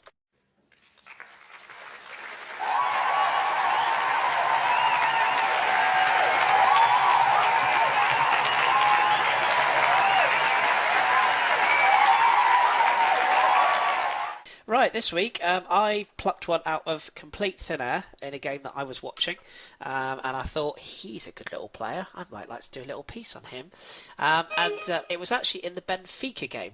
Now, you might remember that we've done a previous Hipster's Choice on Gonzalo Guedes, and he was actually named on, I believe it was UEFA's scouting reports this week, so he was actually in the scouting list for a future player to watch. So for all those people that say that we're behind the times or that our players that we're picking out are not particularly good, well, there you go. There's one in the eye for you because we reckon that we're onto something. So this week I'm going to go back to Benfica. And this week's football hipster is Renato Junior Luis Sanchez, or Renato Sanchez to you and I. So what do we know about him? He was born on August the 18th, 1997, which is sickening. That makes him 18 years of age. He was born in Lisbon in Portugal. His nationality is indeed Portuguese. He's 5'8", weighing roughly 165 pounds. His current team, as mentioned, is Benfica, and he wears the number 85 shirt. Crazy cat. He's a midfielder, either sort of centrally or to the left, and his current boot deal is with Adidas. He wears the Ace 15 or Ace X boots in orange and black, I'm reliably informed. He was born in Lisbon, as we said, and he was joining Benfica at a very young age. In fact, he was there at 11. He joined the youth system.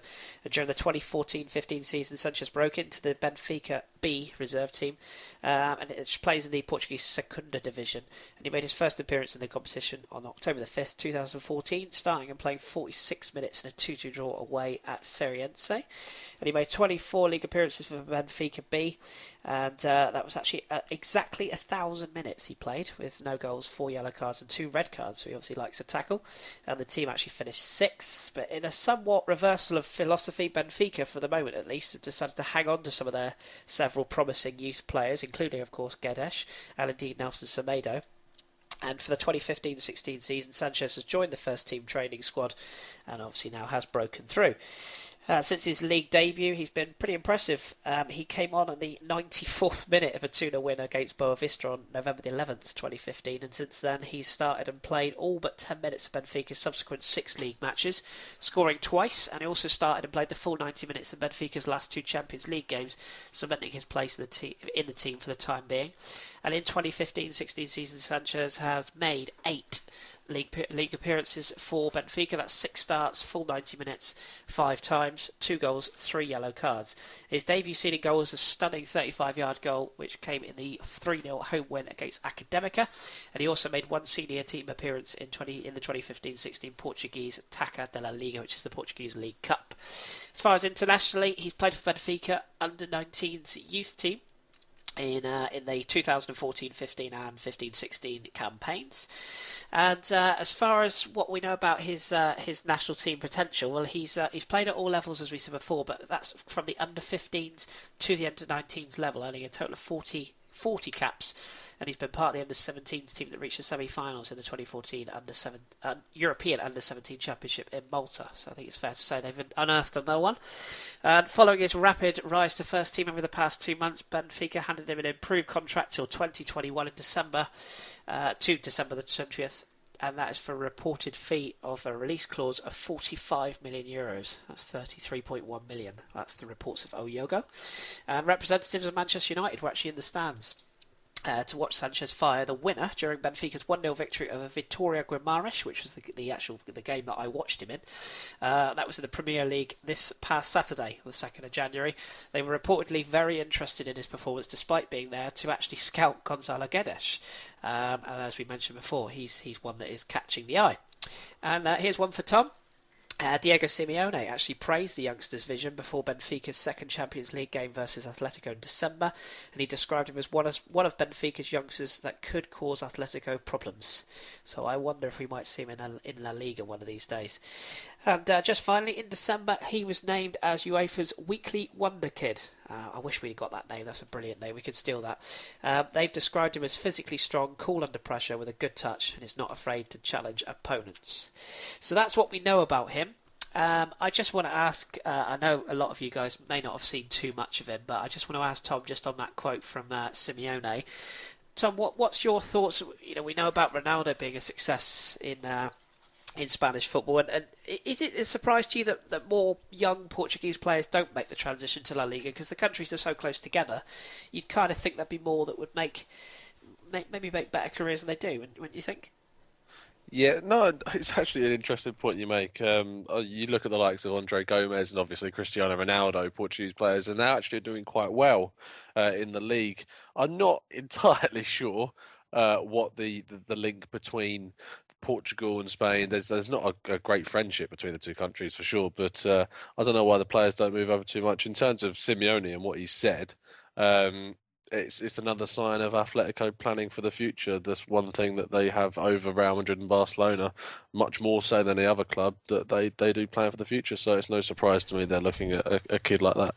Yeah, he certainly has a lot of I'd say I completely randomly switched on the game. I saw Benfica playing. I thought I'll give it a watch. And the goal, if you get a chance to look it up, it is an absolute cracker. Sort of comes from the edge of the box. He actually hits the shot twice, comes back to him after the first shot is blocked, and he whips it up and over the goalkeeper into the roof of the net from the right hand angle at 25-yarder. So he's definitely one to keep an eye on. So there you go for all the people listening in. There's another one to add to your collection. There's another one for you to sign on FIFA, Tom. I'm not actually sure he's even in FIFA, so you might struggle. No, he's not.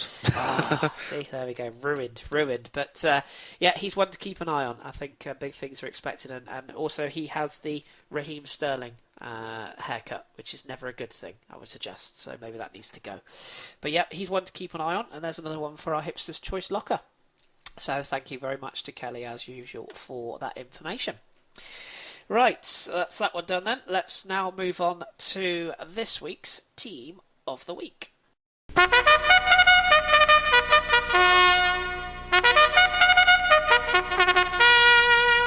Right, this week's Team of the Week is, once again, as of last week, because of the lack of league sort of action going on around the European scene, we've kind of a bit of a hybrid Premier League and La Liga Team of the Week this week. So we'll sort of see how we get on. It's not a particularly strong weekend to pick from, if the truth be told. But hey ho, we'll see how it goes. So let's cue up the music. And away we go. So, this week's Team of the Week, I've gone for Petr Cech in goal. Now, you might remember he was in goal last week. This was a close run thing between him and Artur Boruc, who was also very good for Leicester. Against Leicester for Bournemouth, but I've gone with Cech just for some vital saves in a 1-0 victory for Arsenal at home to West Brom. The right back, I've gone with Kappa, who I'm reliably informed is actually kind of a right midfielder converted to a right back for Eibar, who won 4-0 at Betis. He got a goal and an assist playing right back. And he's joined at centre-back by Alban Toza from Malaga, who Tom highlighted earlier on. Malaga certainly on the rise. They're performing a lot better recently. He was on the score sheet as well for Malaga's victory.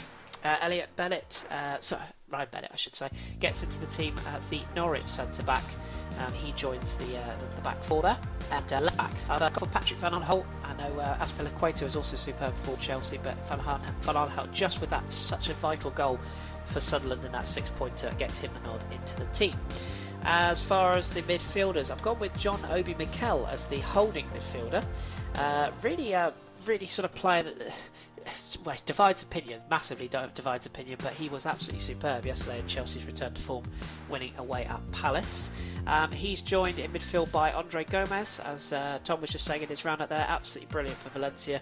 Got some very, very strange sort of ratings from other reputable sources about man of the match. I thought it was a very strange choice not to have him higher, but he was definitely my man of the match, rather midfield for Valencia, then 2 to draw with Real Madrid.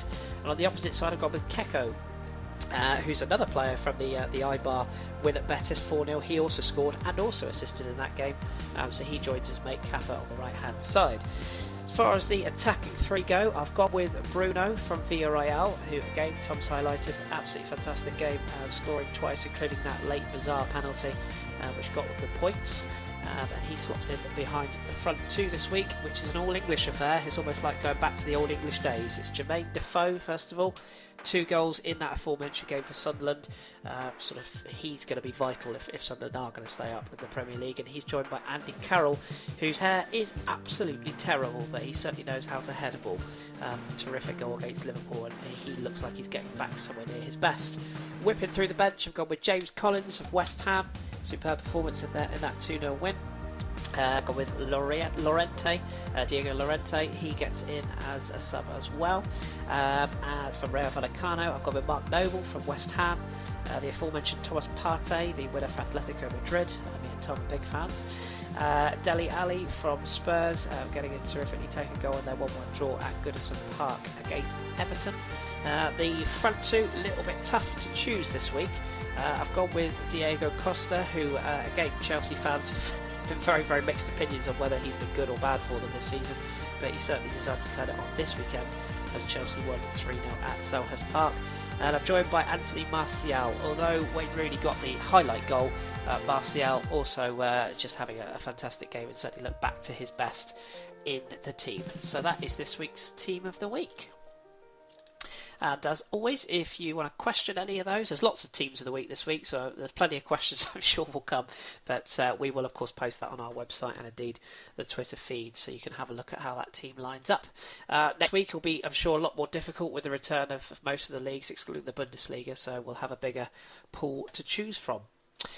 Right then, just the one segment to go then. We don't have any more hipster handshakes this week, so that just remains for us to answer your questions as we have a dip into the onion bag. Right then, we've had a couple of questions on our Twitter account this week, so I shall pull them up and see what we've got. We're going to start with our good friend Ahmed Nada.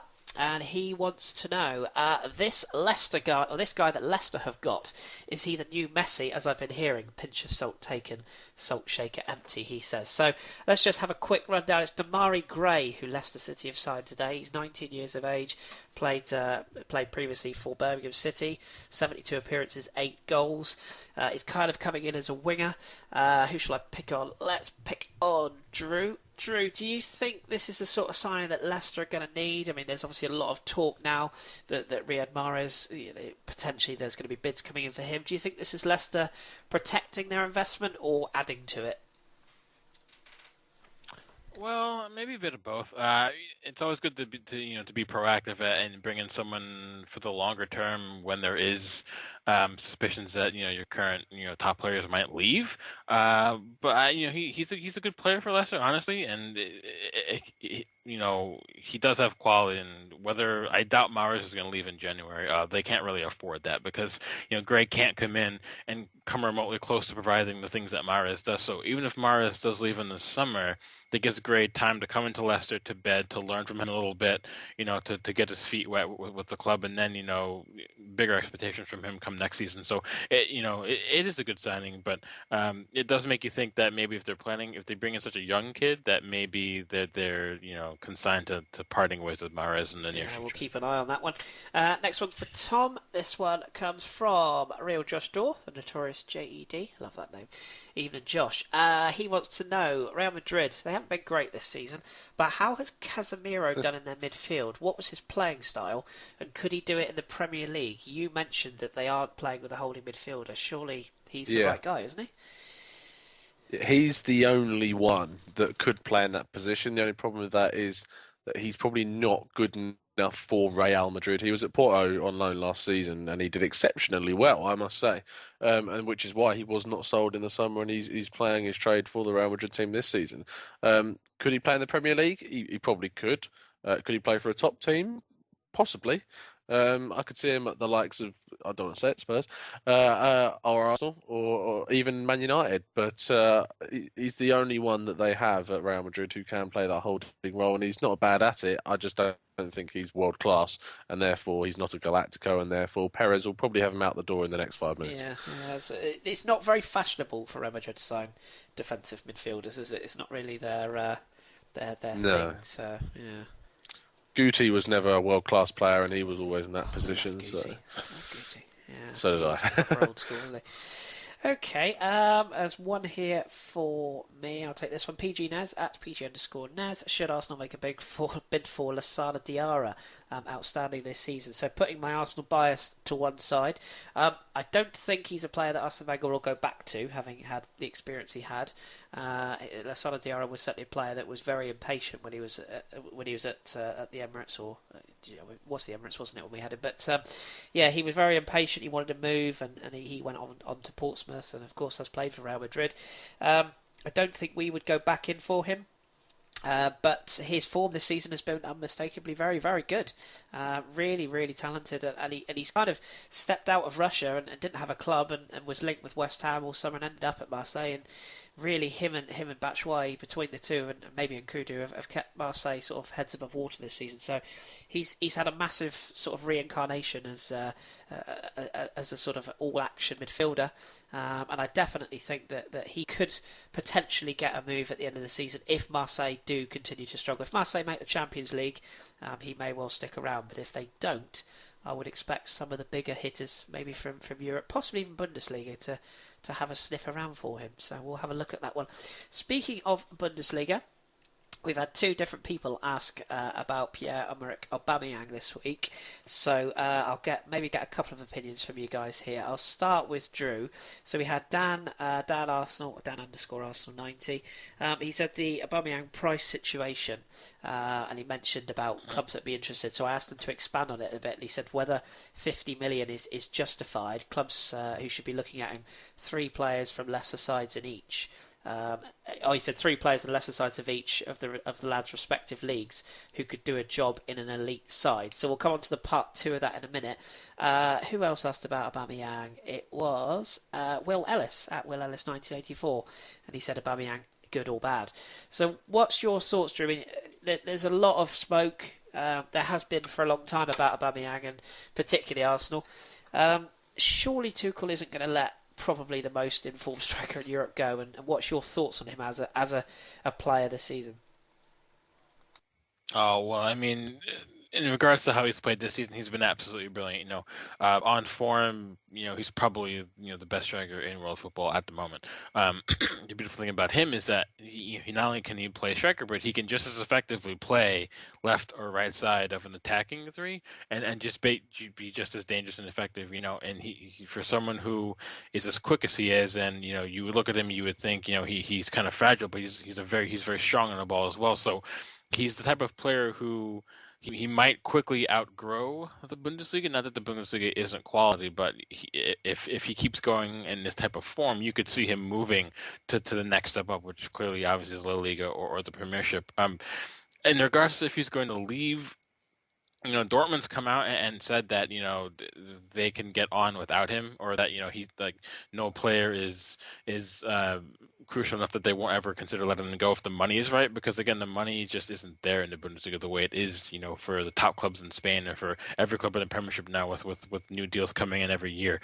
So if someone came in with an offer of 50-60 million pound, I'd imagine they'd actually probably accept it. Dortmund puts a lot of faith in their youth system. They do have Januzaj on loan still. So if he was to leave, for example, they could consider putting Marco Reus at forward and putting more faith in Januzaj. And if he actually shown well enough, then they could maybe make that a permanent deal. United might be more than willing to accept the money for that. I don't know what's going to happen there, to be honest with you. I could see him leaving.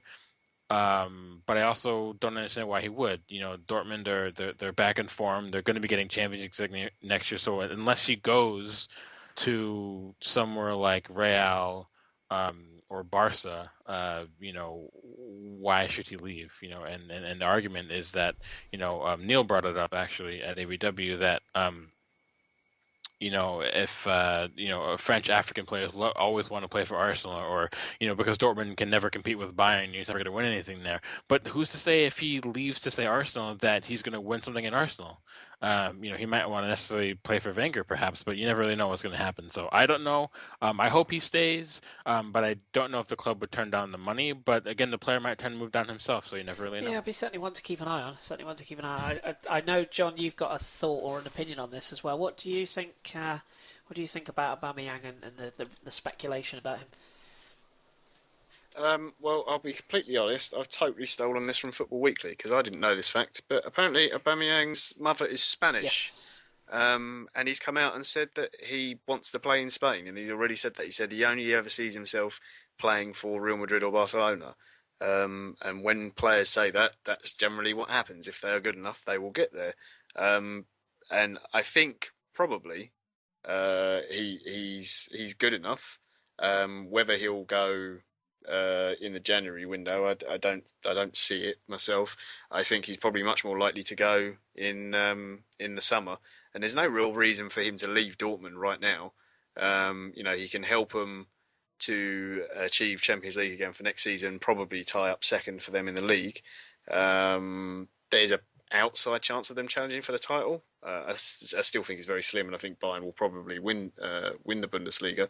But there's still trophies for them to win because they can still win the Europa League as well. So I don't see any reason for him to want to leave, even if the price is met. The valuation that Dortmund want.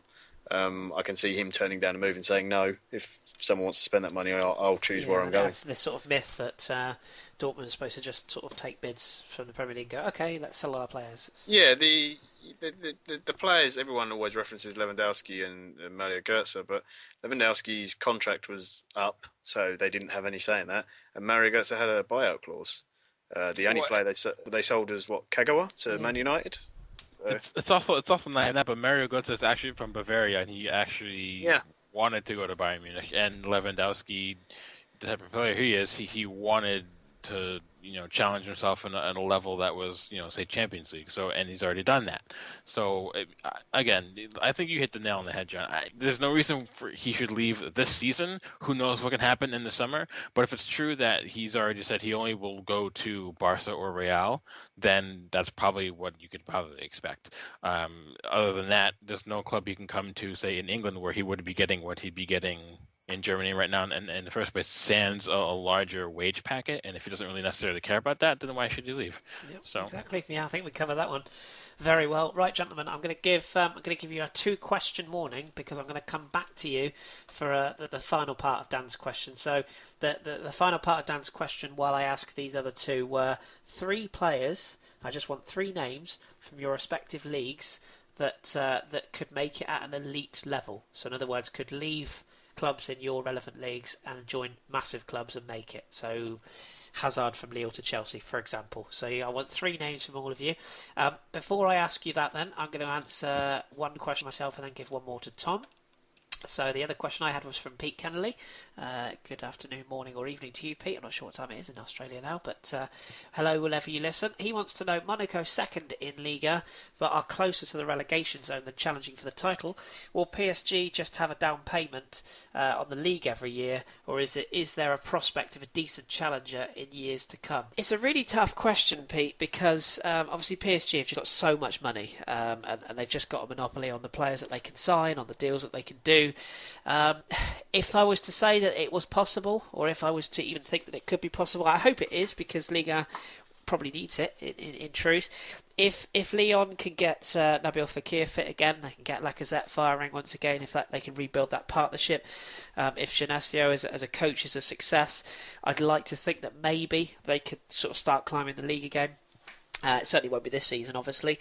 Marseille is another one, a former European giant who you really expect better things from. But once again, they're going to have wholesale changes, including the manager, in my opinion. So that would be the two big names to challenge. The likes of Angers and Cannes, I just can't see it. Then you've got a few sleeping giants like Lille. I say sort of giants, but Lille. Also... sort of a team that is challenging, or should be challenging, I should say, is Bordeaux. They've got all the structure in place, but they just can't seem to get things right. So they would be another large team to keep an eye on. But they all need massive rebuilding. St Etienne, I don't think are ever going to get to the levels that they used to be. So it's tough. I can't see it happening soon. We'll just have to keep an eye on it, or maybe hope that PSG's owners get bored. It's as much like Chelsea when Abramovich came in. So we shall see. So that's a very good question. Thank you very much, Pete. So the other question I've got here is for Tom, which came in late from Jimmy, who's at Ananguna. And he says, Catalonia have gained independence, and I just heard about it today. I've been reading a bit about it, but I wanted to see if you had any further insight. So off you go, Tom. Yeah, I think the thing on Catalonia is a bit premature. I don't think they've gained independence just yet. It's very high up in political law and that at the moment, and basically the fallout of that is determining whether Barcelona and Espanyol, can't forget about them, would fall out of La Liga because of the independence. I've read up on it, and basically there is a law in La Liga that only Spanish clubs can attend the La Liga division. There is a specific rule for teams in Andorra, which I found quite interesting. But ultimately that law could and probably would be modified, because if La Liga loses Barcelona, that's like a massive in scale of football. It's like the Premier League losing Arsenal, Chelsea, and Manchester City. So it would be catastrophic for the league, but ultimately I think it would be modified. I think that they'd change it so that Catalonia teams could be used. Also, then that would create, if it wasn't like modified, it would mean Spanish players could only be from Spain and not from Catalonia either. It'd have to be its own nation, but it would be pretty similar to like Monaco playing in Liga and Swansea and Cardiff playing in the English Premier League as well. So I think there would be ways around it, and it would certainly need to, because as I said, it would be catastrophic for the league. So yeah, but it's certainly an interesting subject to cover. Yeah, it's one that we'll keep an eye on, because as you say, it has massive repercussions on various clubs at various different shapes and sizes. Okay, right then, so let's round off with tonight's episode with this question from Dan. So hopefully we've all got some names written down, all except me, so I'm going to have to frantically think of somebody now. Who's got their hand up first? Drew, sounds like you've made a nudge there, so... I'm going to come to you then. So, three names that you think could make it at elite level, that if they got that move. Well, Tom's happy. My first is Davida. For me, at the moment, he's arguably already the best back in world football, and he will be there by the next World Cup. For me, I think he's definitely one of them. For Aubameyang, I think I would actually, I could see him doing pulling to like a Real Madrid type move in a couple of years, But the only problem is, I think he's already 26, 27 now. Yeah, so he's 26. He's just about to hit his prime. So if he is going to try to move to Real, it needs to be in the next year or two. So I could see it happening. And the third. I'd probably have to go Timo Horn. I know it's not fashionable to pick a goalkeeper like that, but Timo Horn's a very, very, very good young goalkeeper. For me, he has a better ceiling than Marc-Andre ter Stegen. So we'll see how that goes. But those are my three. Write them all down, people. Write them down. John, let's have yours next. Oh, this is way too hard. Damn you, Dan. Right, I'll get the easy one out of the way. Pjanic from Roma. It's a bit obvious, but he's one of the best midfielders in Serie A. Obviously, Roma are a big club anyway, but there's been links with Real Madrid, with the talks of Toni Kroos leaving, possibly. Pjanic makes sense. Again, he's not a defensive midfielder, which I'm sure will make some laugh. But Madrid like exciting sort of midfielders, and he can get goals and he can pass the ball well. He's just a fantastic player who can, I think, gets into most teams around Europe.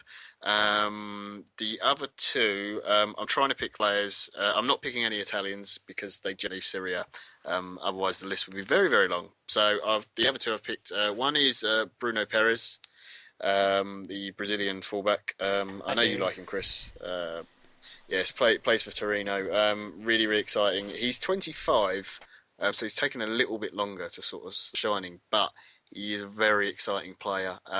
There are reports of him possibly leaving Torino, moving to a different club in Syria. There's quite a few clubs looking at him, so we'll see whether that comes off. And the other one is the youngest out of the lot, is Sergei Milinkovic-Savic. I don't think right now he would walk into the top teams in the world, but very soon, it won't be long. A couple of years, he will be one of the best midfielders about.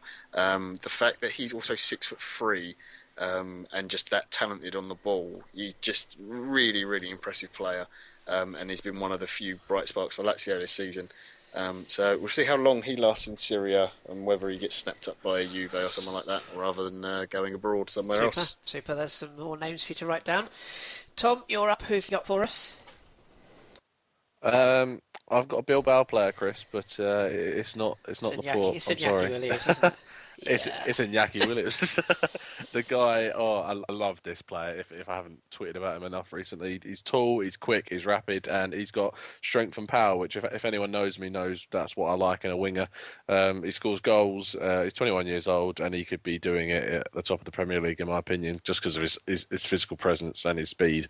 So he's definitely one to look out for in the future, but will definitely be hard to buy because it's from Bilbao. The second one I'll go for is, I know Drew said it's unfashionable as well for a goalkeeper, but I've gone for a goalkeeper, and it's Sergio Rico from Sevilla. Excellent 21-year-old goalkeeper. Really is going to make the step up soon. I could see Real Madrid buzzing around him as a young goalkeeper to buy, if they can get their fax machine working. I haven't got David De Gea by then. And the third player, Drew knows who I'm going to say, and it's Gaia from Valencia. The left-back is a future Spanish international left back, easily established, and I think that you'll see him moving either to Real Madrid or the Premier League possibly, which I would love, specifically Arsenal, please, in the next couple of years. Couldn't agree more. Well played. Interesting. I guess that just leaves me then, doesn't it? This is so hard. I've had less time than you lot, so yeah, that's my excuse. Right, if you assume that Nabil Fekir and Alexandre Lacazette are givens, because I think they are, I've gone for three different names instead. I've gone for, I mentioned him earlier on, Georges Kevin Nkudu. He's only 20. He's a sort of a wide attacking midfielder for Marseille. I think this kid's got it all. I really do. Only 13 games this season. He's already had 5 assists and 3 goals. Much like what Tom said that he looks for in a winger. Pace, power. You bastard. Pace, power, strength, skill. He's got the lot, and I really do think that in years to come, at only 20, if you think of how much he can develop within 3 to 4 years, I think this kid could be a star, and maybe even in a Premier League team in London somewhere. Not mentioning any names. Second one I've gone for is Sofiane Boufal. probably stands to reason what we said on the Hipsters Choice, really. Again, just very creative, brilliant in the number 10 role. Can play wide, isn't his best position, but at the age he's at, he's got plenty of time to develop his game. And if he sorts out the sort of the, not so much the attitude issues, but he does tend to drift in and out of games. If he can get that nailed down, I think he might end up at PSG before too much more is said, particularly if Rabiot moves on. So we'll be interested to see if that happens. The last one I've gone for is Portugal's next big hope, Bernardo Silva, at Monaco. Again, a tricky little number 10. Can play anywhere across the front three, in behind, can even play in a deeper role in midfield, but is far more better utilised further forward. Again, only 21 years of age. Portugal do have a habit of producing young players. Plays with both feet. He's an assist king. Does get the odd goal as well. And running in midfield, sort of when you've literally come out of Benfica's reserve side, is no mean feat. And I think he's got it all at Monaco. I would have had Ferreira Carrasco, but of course he got snapped up in La Liga, so I can't have him anymore. So I'll go with Bernardo Silva. So there you go. There's three names that you can pick up on. We shall see what happens there. Okay, I think that draws the line under this week's show. As always, I said, it will be quite a quick show tonight, so we've got too much to talk about. But as always, we've gone on forever and ever and ever. But thank you very much, particularly to John for stepping in, and thank you as always to Drew and to Tom. Cheers, Chris. No problem. Sorry, couldn't resist. You laid that one on a plate for me. You laid it on a plate for me. Just a couple of things just to keep an eye on, as always. We're still interested in your opinions on SoundCloud. So people, if you want us on SoundCloud, please let us know. We'll see what we can sort out. At the FH Podcast is as always where to find us on Twitter. You can also find our website, which Drew is doing some excellent Hall of Fame mini blogs. Nice and short and sweet. They're a good read, and the Robin Friday Hall of Fame, as we're going to call it, the Robin Friday blog is up, so have a read of that. I conducted an interview with French Football Weekly's Rich Allen, which is also available on both iTunes and YouTube, our usual streams, so check that out. It's a really good... And Stitcher, very well said. It's about an hour, so it's longer than most, but you know what I'm like. Once I get talking French football, I go off on a tangent, and Rich was very, very interesting, so very, very good. You can still catch up on Tom's interviews with Tim Armitage and Phil Kitramilidis. Kitramilidis. Right at the end. And we've had a request, John, so I'm just going to call you out right here from my personal school friend, actually, Alex Bishop, who I've known for many, many years. He says he's just tuned into a pod and he's really enjoying it, but he'd like to hear an interview about someone talking Serie A. So... I have absolutely no problem with that at all. I just need to find someone to interview me. Is that what you mean? Not quite, no. Oh, an actual expert. I mean, okay. I'm sure he'd love to have you just talking Serie A, but yeah, he's a closet Serie A fan. We grew up together watching the days of Football Italia and AC Jimbo, eating an ice cream and reading a paper. So yeah, I'm sure you could dig somebody out to talk Italian football at some point. So. I shall try my hardest, and we'll get on that and see how quickly we can get one out there. I would love to do one. There we go. Well, I've thrown the gauntlet down, so don't let Alex down. I still come for you. But that's pretty much it from us. As I say, we're working on plenty of projects at the moment. Myself and Danny are talking about potentially adding yet another short sort of podcast on a weekly or 2-weekly basis to our ever-growing catalogue, so keep an eye on that. We're hoping to have Jakey back soon as well, once things are all settled down for him, and maybe even some guests coming up on pod soon. So keep it tuned to the Football Hipsters podcast. As always, iTunes reviews, if you get the time, would be brilliant, and your feedback, whether it be on YouTube or by the Twitter account, is great. We've been the Football Hipsters. Keep your beard strong and your glass trendy. Thank you all so much for listening, and we will speak to you next week.